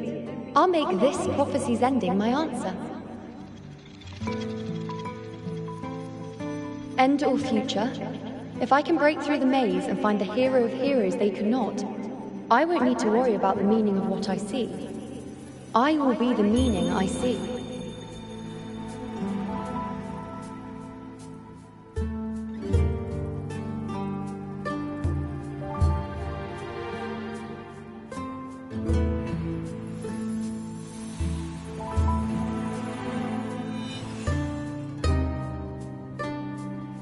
Once again, I repeat Yuno's past choice.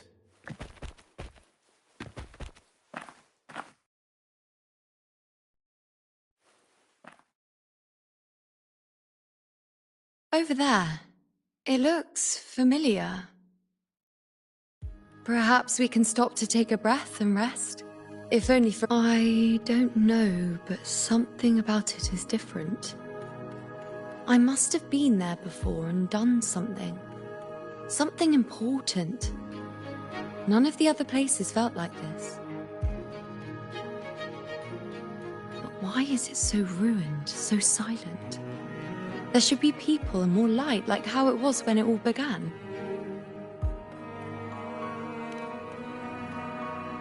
Leave it to me. It's chaos. It's found us.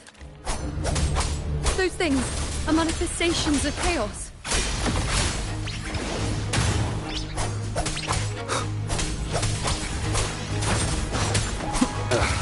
Bad timing.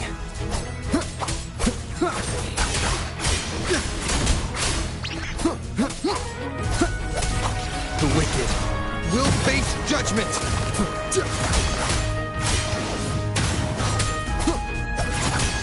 Hopefully this helps. Be careful, they're closing in. It really insists that I stay.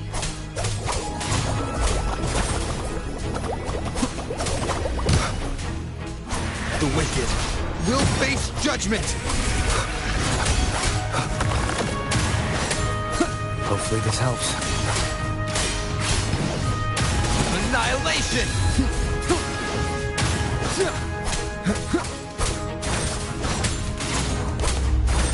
Wind rises! Waves rise. Judgment strikes! The wicked will face judgment!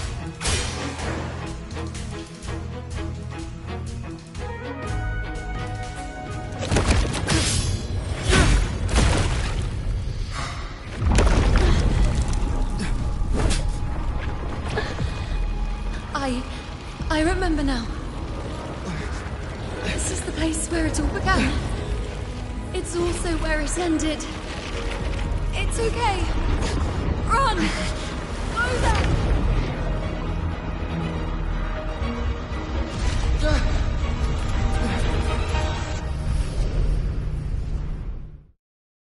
Go there? The dark tide is starting to surge. Have to get there before I'm swallowed too. Is that another one of Chaos's tricks? Don't get in my way. Gotta hurry. Running out of time. Now! That way.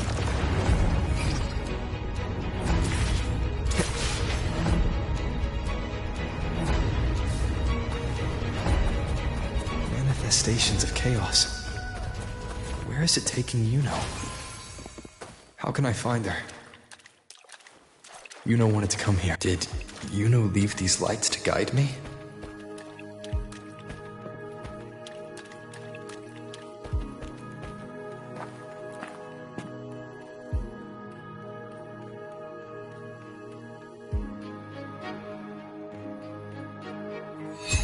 Those cursed creatures. If it weren't for the dark tide, we would have killed them all already. We couldn't activate the Anchor Stone before they destroyed it. Now it's over. Everything's ruined. Aurelius, we shouldn't have come here. We've lost everything. The priestess saw it all. What in the bloody skies made her insist on coming with us?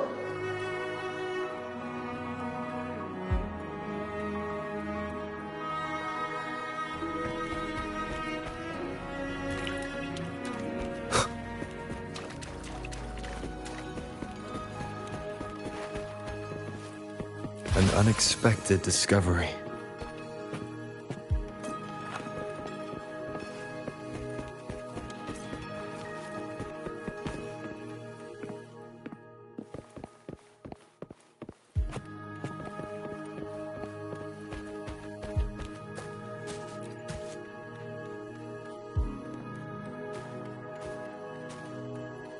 This calcification is severe. Such corruption. The Dark Tide search just now wouldn't be enough to cause this.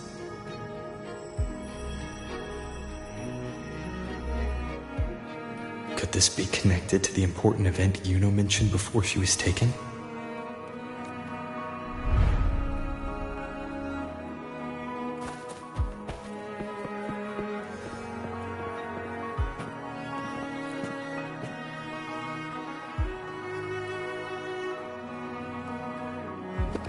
First David, then Lillian, then Ari, Vincentius, Perla, now even Anassa. Please, Yuno. Weren't you able to help us before?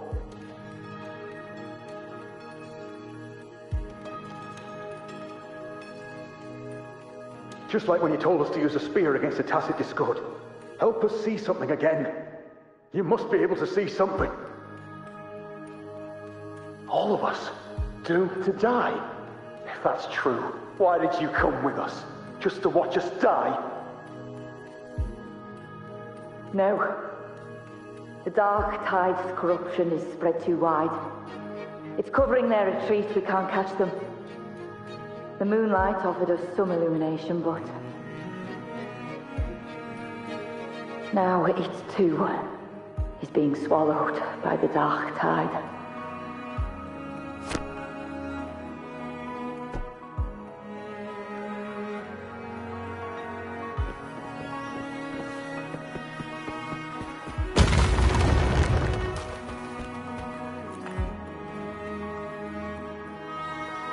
Looks familiar. A priestess's candelabrum.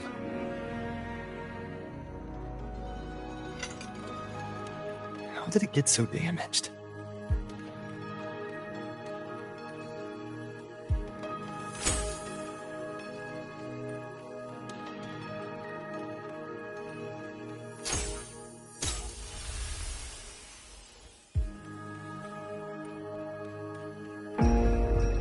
Fate unveils itself to the priestess. Following its guidance, she reaches the end again and again, foreseeing its conclusion. Heads fall, whimpers fade. She sees no hero or heroes. Variables added, visions expanded. She sees no hero of heroes. Beyond the doubt, no other choice. She sees no hero of heroes. The priestess is never wrong, but she despises her own truth. For her success is Septimon's defeat. Defeat. Why? Defeat. It's always defeat. If fate one day wills our annihilation, if we are nothing more than fate's puppets, when that time comes, what good is a priestess?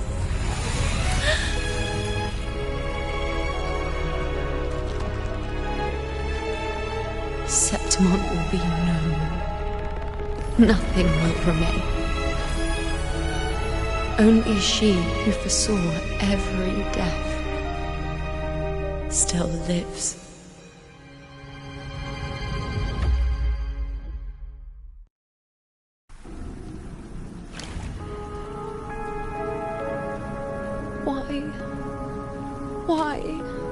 Why? Hundreds of days and nights spent in fate's embrace, staring at the end.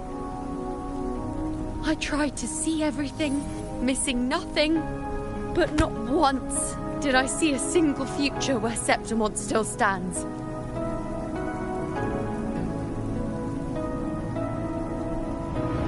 So this is the answer you give me.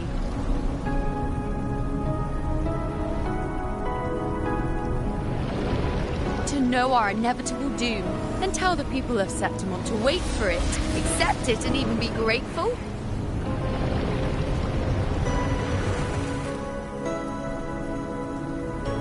Priestess, what more do you hope to achieve? Priestess, what more can you do?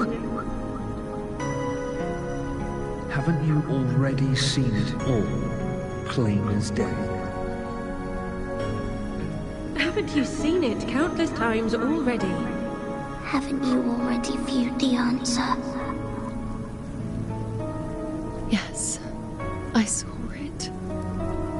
A clear, undeniable future. I know. All I need to do is convince myself this is the final answer.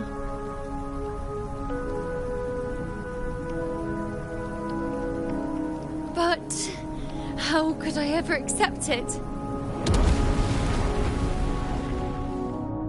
How could I be content?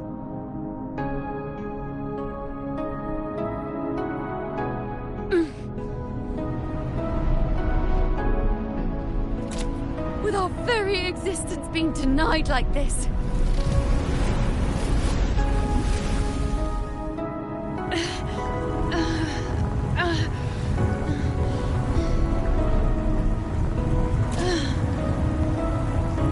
Who are you to decide Septimont's fate?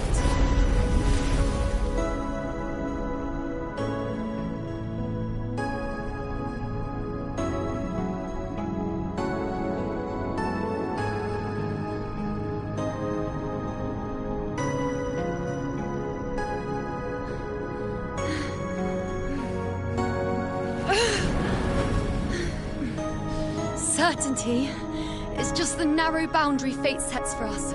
The immeasurable, the free. That is where our dignity lies.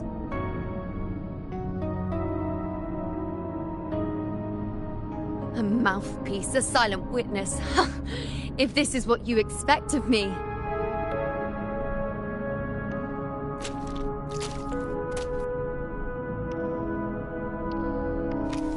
I'll raise my bow and turn fate into a storm of possibility.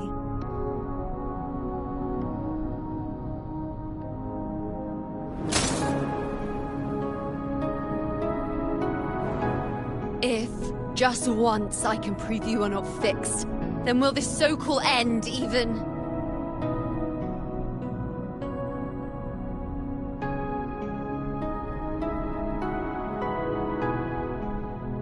Wait, Priestess Yuno.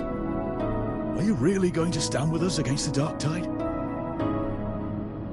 You've already seen how it ends, haven't you? Of course.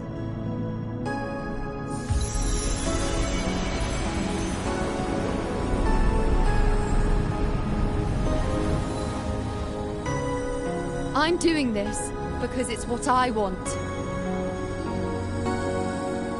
The answer I seek is the one only I can give.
The Lunaran bows have grown strong.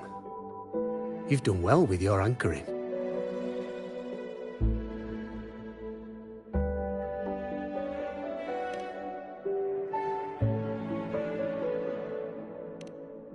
Look at you. A mortal from the real world stumbling into chaos. What else would you be here for, if not to take something back with you? Also, with that thing on your wrist there, isn't it clear? That's how she's been connected to you all this time. Only anchoring explains that. As for your second question, that's even stranger. Along the way, you met priestesses, gladiators, and many others chasing prophecies. Did you ever stop to wonder who they were?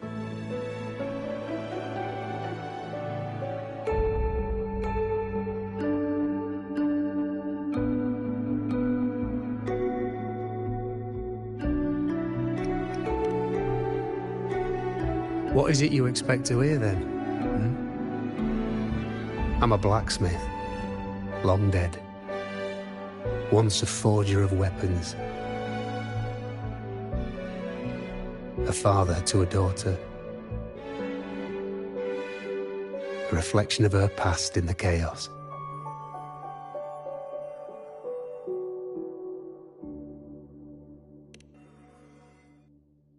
Aye. But just like the question of who I am, that's not the point. What matters isn't me, but you.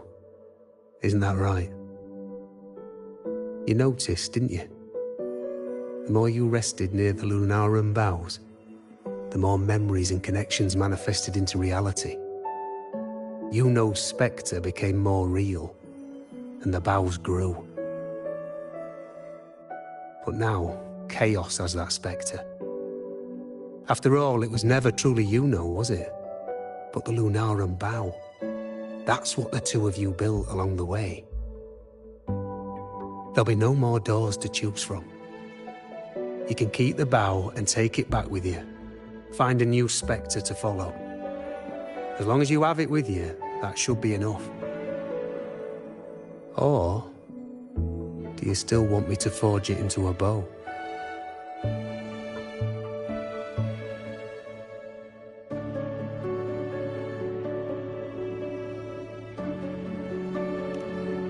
We were gathering the Lunaran boughs to forge the bow.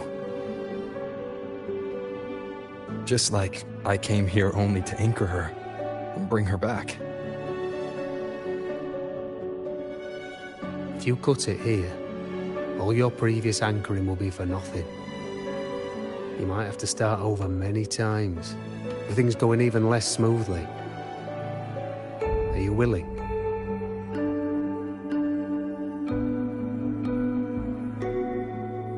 Not to mention being trapped in chaos for so long.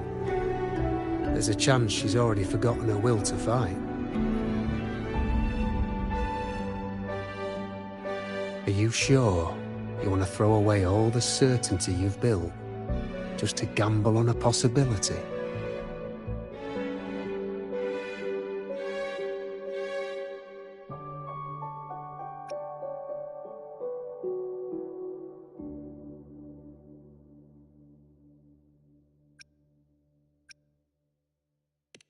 Forgotten? To fight? I don't know who you think she is. But the Yuno I know is not someone to give in so easily. She promised we'd meet at the end. As long as Yuno needs a bow, I'll be the one to carry it for her. I always thought you followed the light's guidance. Now I see you reached this point because the light followed you. How could I forget? The greatest archery isn't about hitting the target every time. It's about letting the arrow choose the mark. Wherever it lands, that's where destiny awaits. I've said it before. I forge weapons. If you still want it, I'll forge the bow for you. Come then. Let's do it.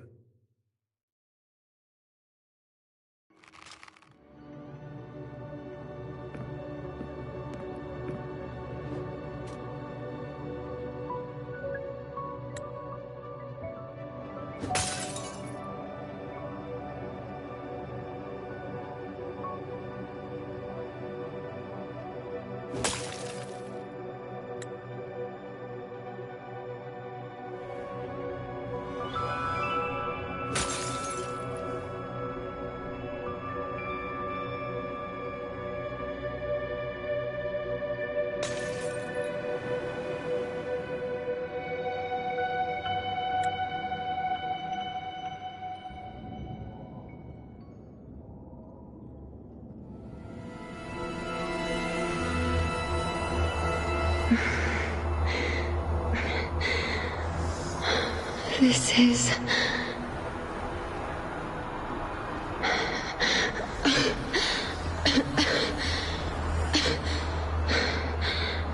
Yuno. Priestess Yuno.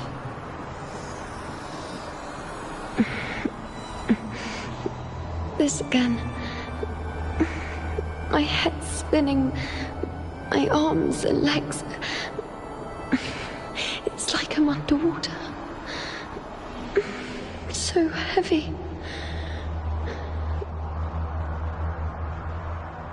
I saw the Unwritten One at the divination altar at the Agora.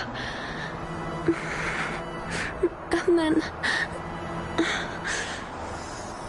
Go back, Priestess Yuno.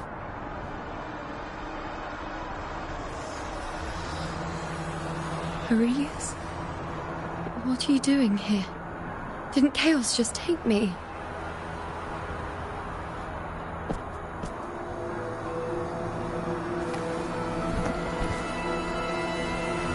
This place must be where I gave my last prophecy 3 years ago. At the end of the spring basin where the dark tide surged.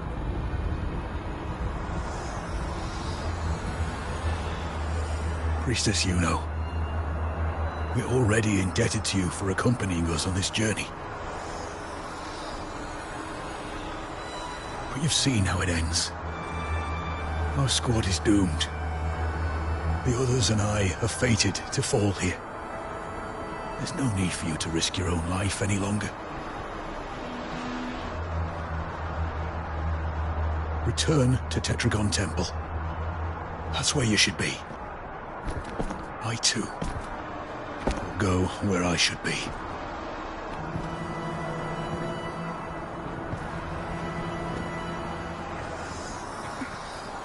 Words for the Abyss.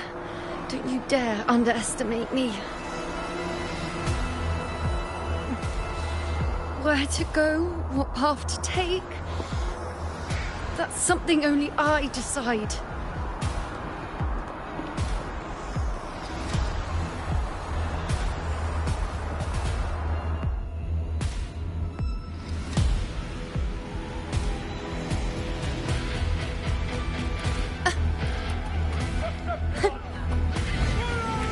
I shall bear witness.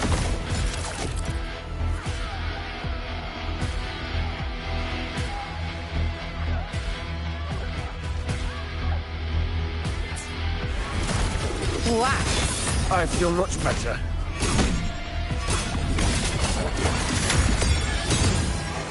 On you go.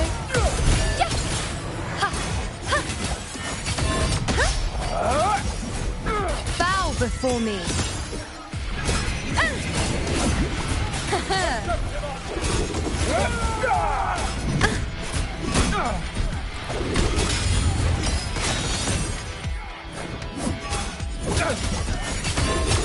Present your offerings.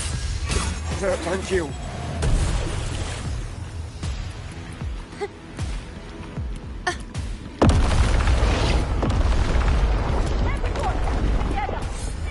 I shall bear witness.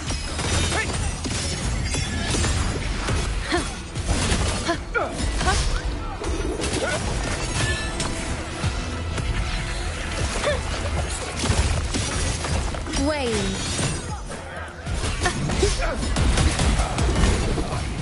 Is that all? I am the moon. Thank you.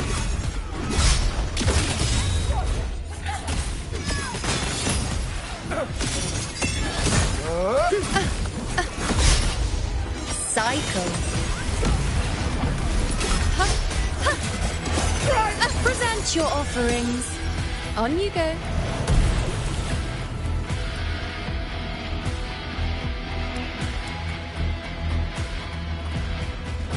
Keep up.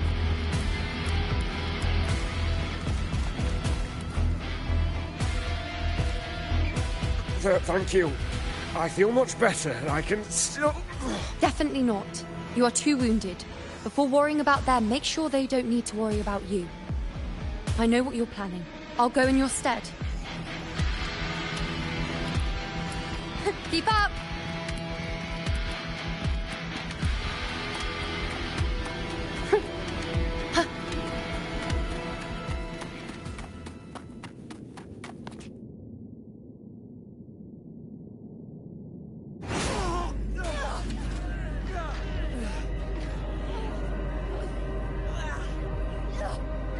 Cowardly, blighted bastards.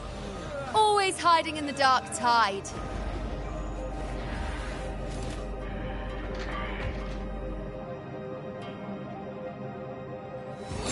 Then I'll send you right back into it!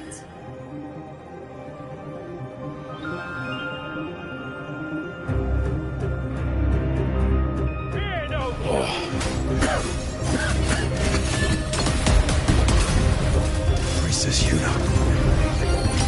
Thank you.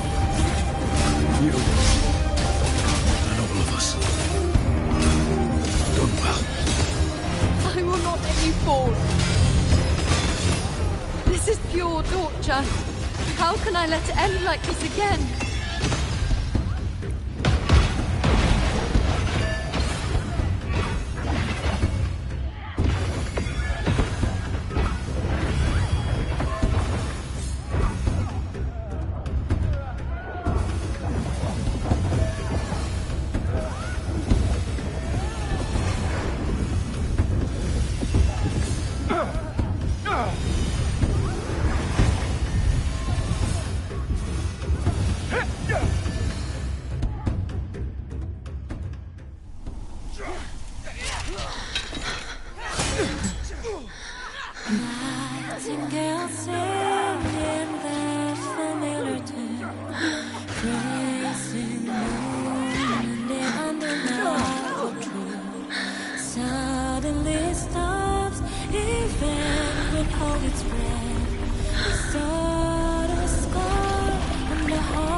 I just stand by and watch you, accept you, complete you.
told you. I'd rewrite the ending you changed. On the scale, the scars sometimes win.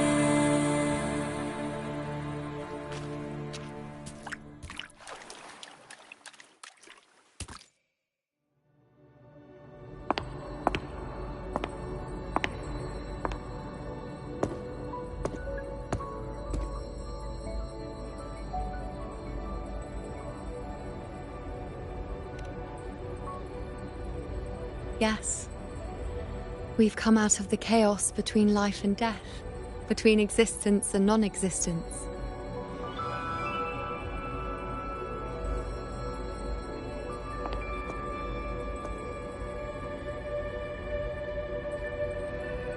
There aren't any guiding traces, no visions of fate's hand. It's just you and me and our own grasp on what's to come. Compared to before, now what we see is...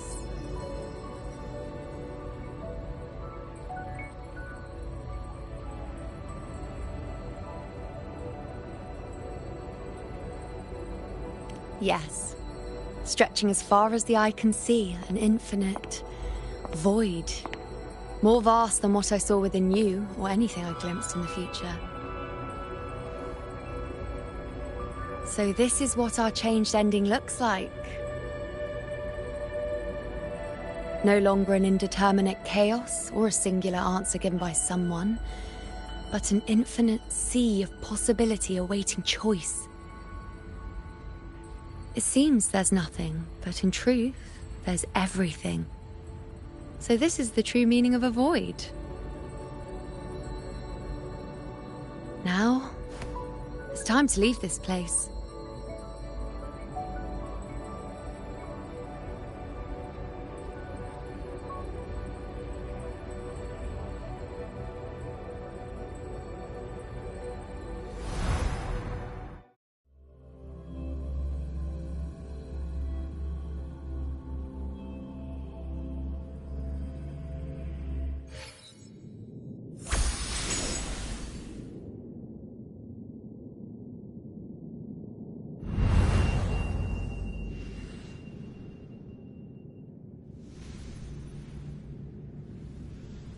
Wait.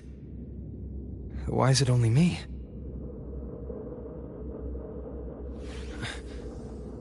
Where's Yuno? The way into chaos is closed. Lilibet's not here either. Did the anchoring fail? Or is it not over yet? But Yuno and I made it to the very end. Does this mean... this is the new ending I created?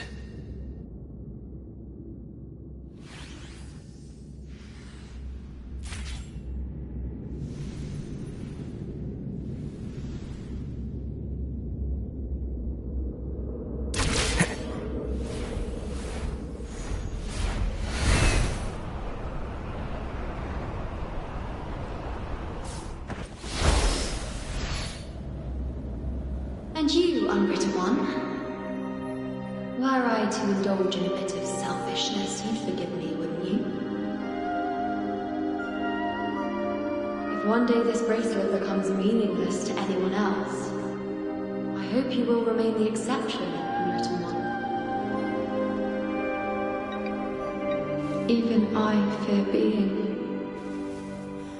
forgotten. A death that shouldn't have happened. Traded for an unforetold victory. A fair deal. But perhaps in that distant future, forgetting might prove far easier than remembering. Never mind. In any case, you are not to return it. I won't let go. I don't want to let go. But be careful. Don't get lost in the chaos. And I shall put my best foot forward as well. We shall meet at the very end. I don't see Lilibet anywhere. I'll ask those priestesses over there.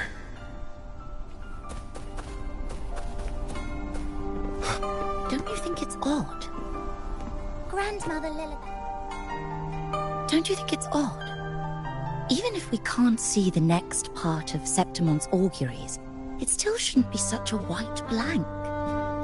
Grandmother Lilibet also said that for the first time, some of her records in Septimon's auguries were rewritten.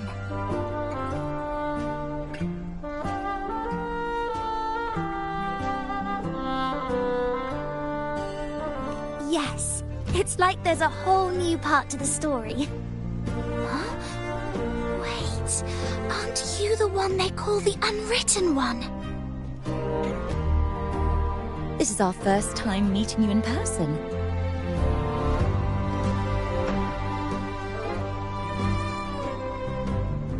She returned not long ago, but she was here just now. Oh, I think I know where she went. Underground. I don't know why, but things just keep happening today. Apparently, that Ovidius, locked up below, overheard the priestesses talking about some prophecy and escaped. Just like that. I think Lilibet must have gone to handle the situation. No, that's not it. Ovidius wasn't being locked up. He chose to stay here. If he wanted to leave, Lilibet wouldn't worry about him. I think she was called away to the celebration. Ah, yes. I saw a girl with 2 blue, or was it black, ponytails. Grandmother Lilibet went to the celebration with her. Ah, that makes sense. It must have started by now then. Before the oration ends, Lilibet would definitely need to be there. Do you know who Yuno is? Yuno? I don't think I've heard that name before. Do you mean that's the girl we're talking about? Apologies, I didn't have a good look at her. We've only just become priestesses. There is much we still don't know about this land. Maybe she was Yuno. If it's important, perhaps you might try looking for her at the celebration. Don't you think it's odd? Who is that girl with Lilibet? Is she a new priestess? Oh, it's the unwritten one, eh? How have you been holding up? Since you've kept your distance from the dark tide, how are things? The bow, the girl, those daydreams of yours get any better? Let me think. Plenty of fresh faces here, but dark blue ponytails. Ah, I think I saw a girl like that. She walked like a cat, as nimble as they come. Seemed she was looking for someone too. She was just over there.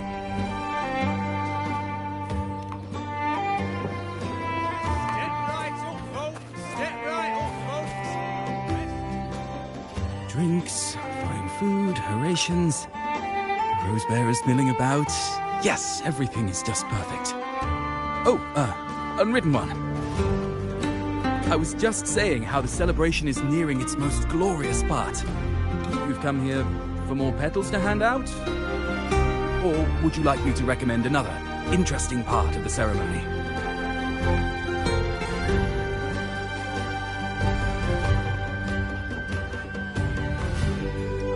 Ponytails, dark blue. My apologies, but I don't think I have. In a celebration this grand, it's easy to get separated. I'll keep an eye out for her for you.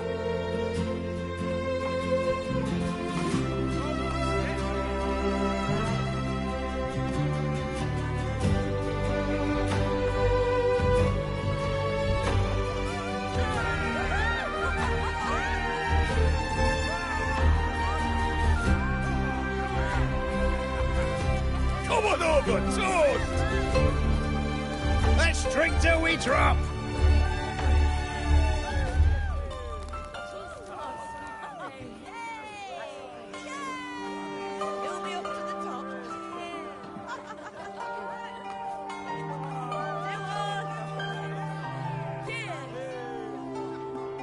We should just live in the moment and enjoy what we have now. That's more like it.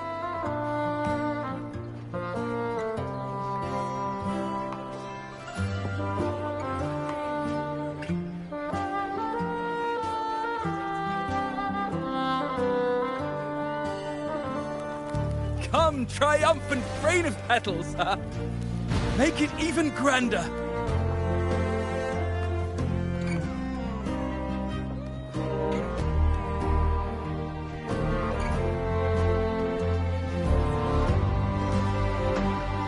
Didn't you tell me we would meet at the very end? Then why can't I find you?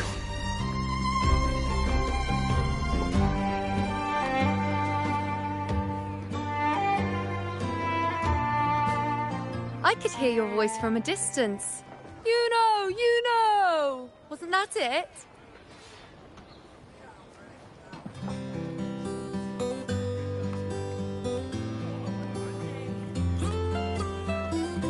Seems like you're in an awful hurry to find someone.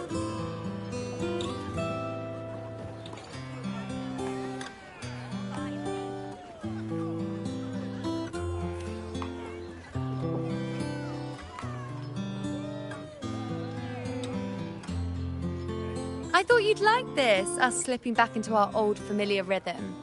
Now you know I'm still me, and yes, I really am back.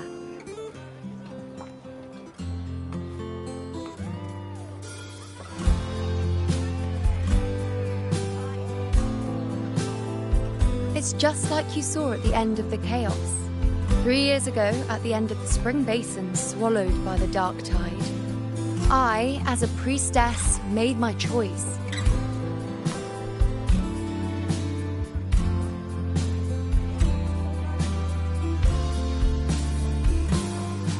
I was so done with just being dragged along by the moon's whims. So I defied fate, severed the path, and became the arrow that struck at destiny itself. After that, I lost the ability to see clear visions of the future. But in return, I gained the power to anchor the Dark Tide's creations. With that, the last prophecy I saw changed slightly. In a squad doomed to fall, one survived. Aurelius.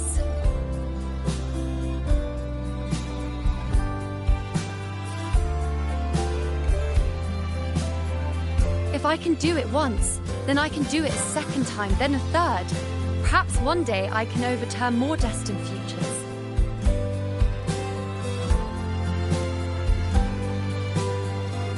Since fate didn't prepare a hero of heroes, we decided to eliminate the need for one by taking on the disaster at its source, the Sovereign and the Paradise.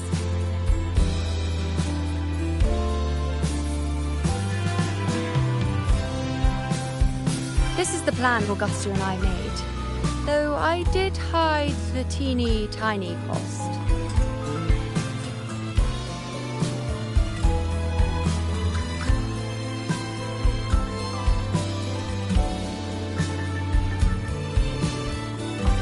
Anyway, all the Septimontians who were supposed to die are still alive.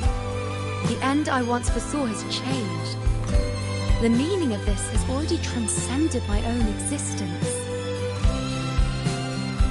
So then, even if every trace of my existence was erased, who can say that the altered fate I left behind isn't proof of my existence?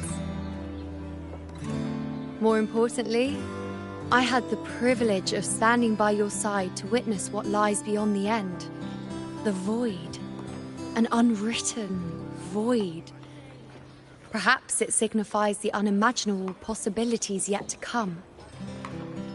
Just like you, bringing unknown possibilities to Septimont. And to me.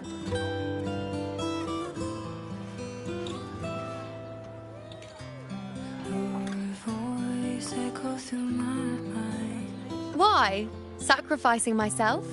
Or just trying something I'm not sure about?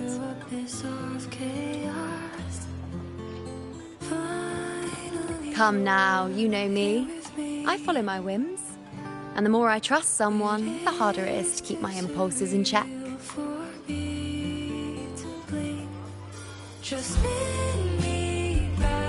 I'm not one to make promises I can't keep. But I'll promise you this. If there is a next time, you'll be the first to know.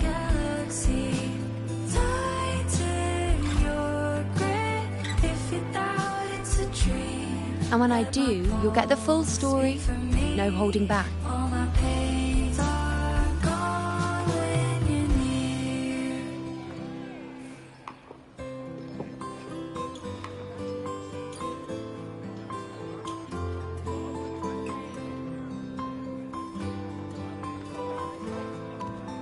I've run into a few friends since being back. Not one of them recognized me.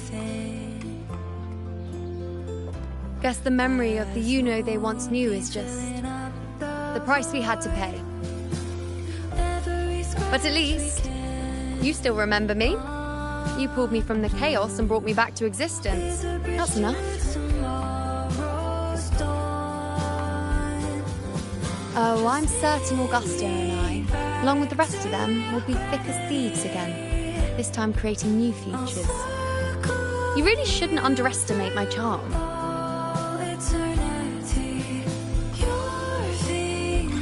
Oh, yes, and this bracelet. This is the second time I've given this to you. Never mind the first time, but I wouldn't refuse a second time if I were you.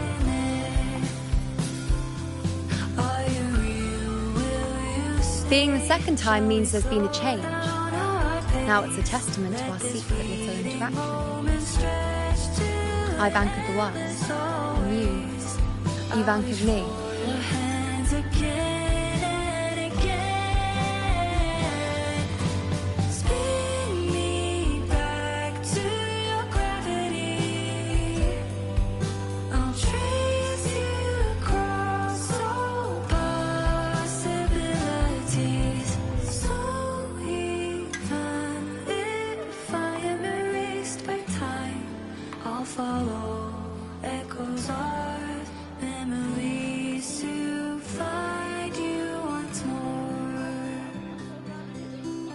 As for any matter pertaining to me, what you saw in the chaos and what transpired, do not breathe a word of it to another soul. Understand?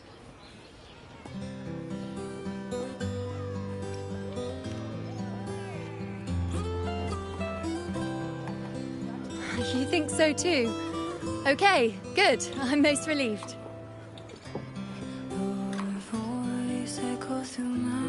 Well, then again, this is a perfect opportunity to start anew.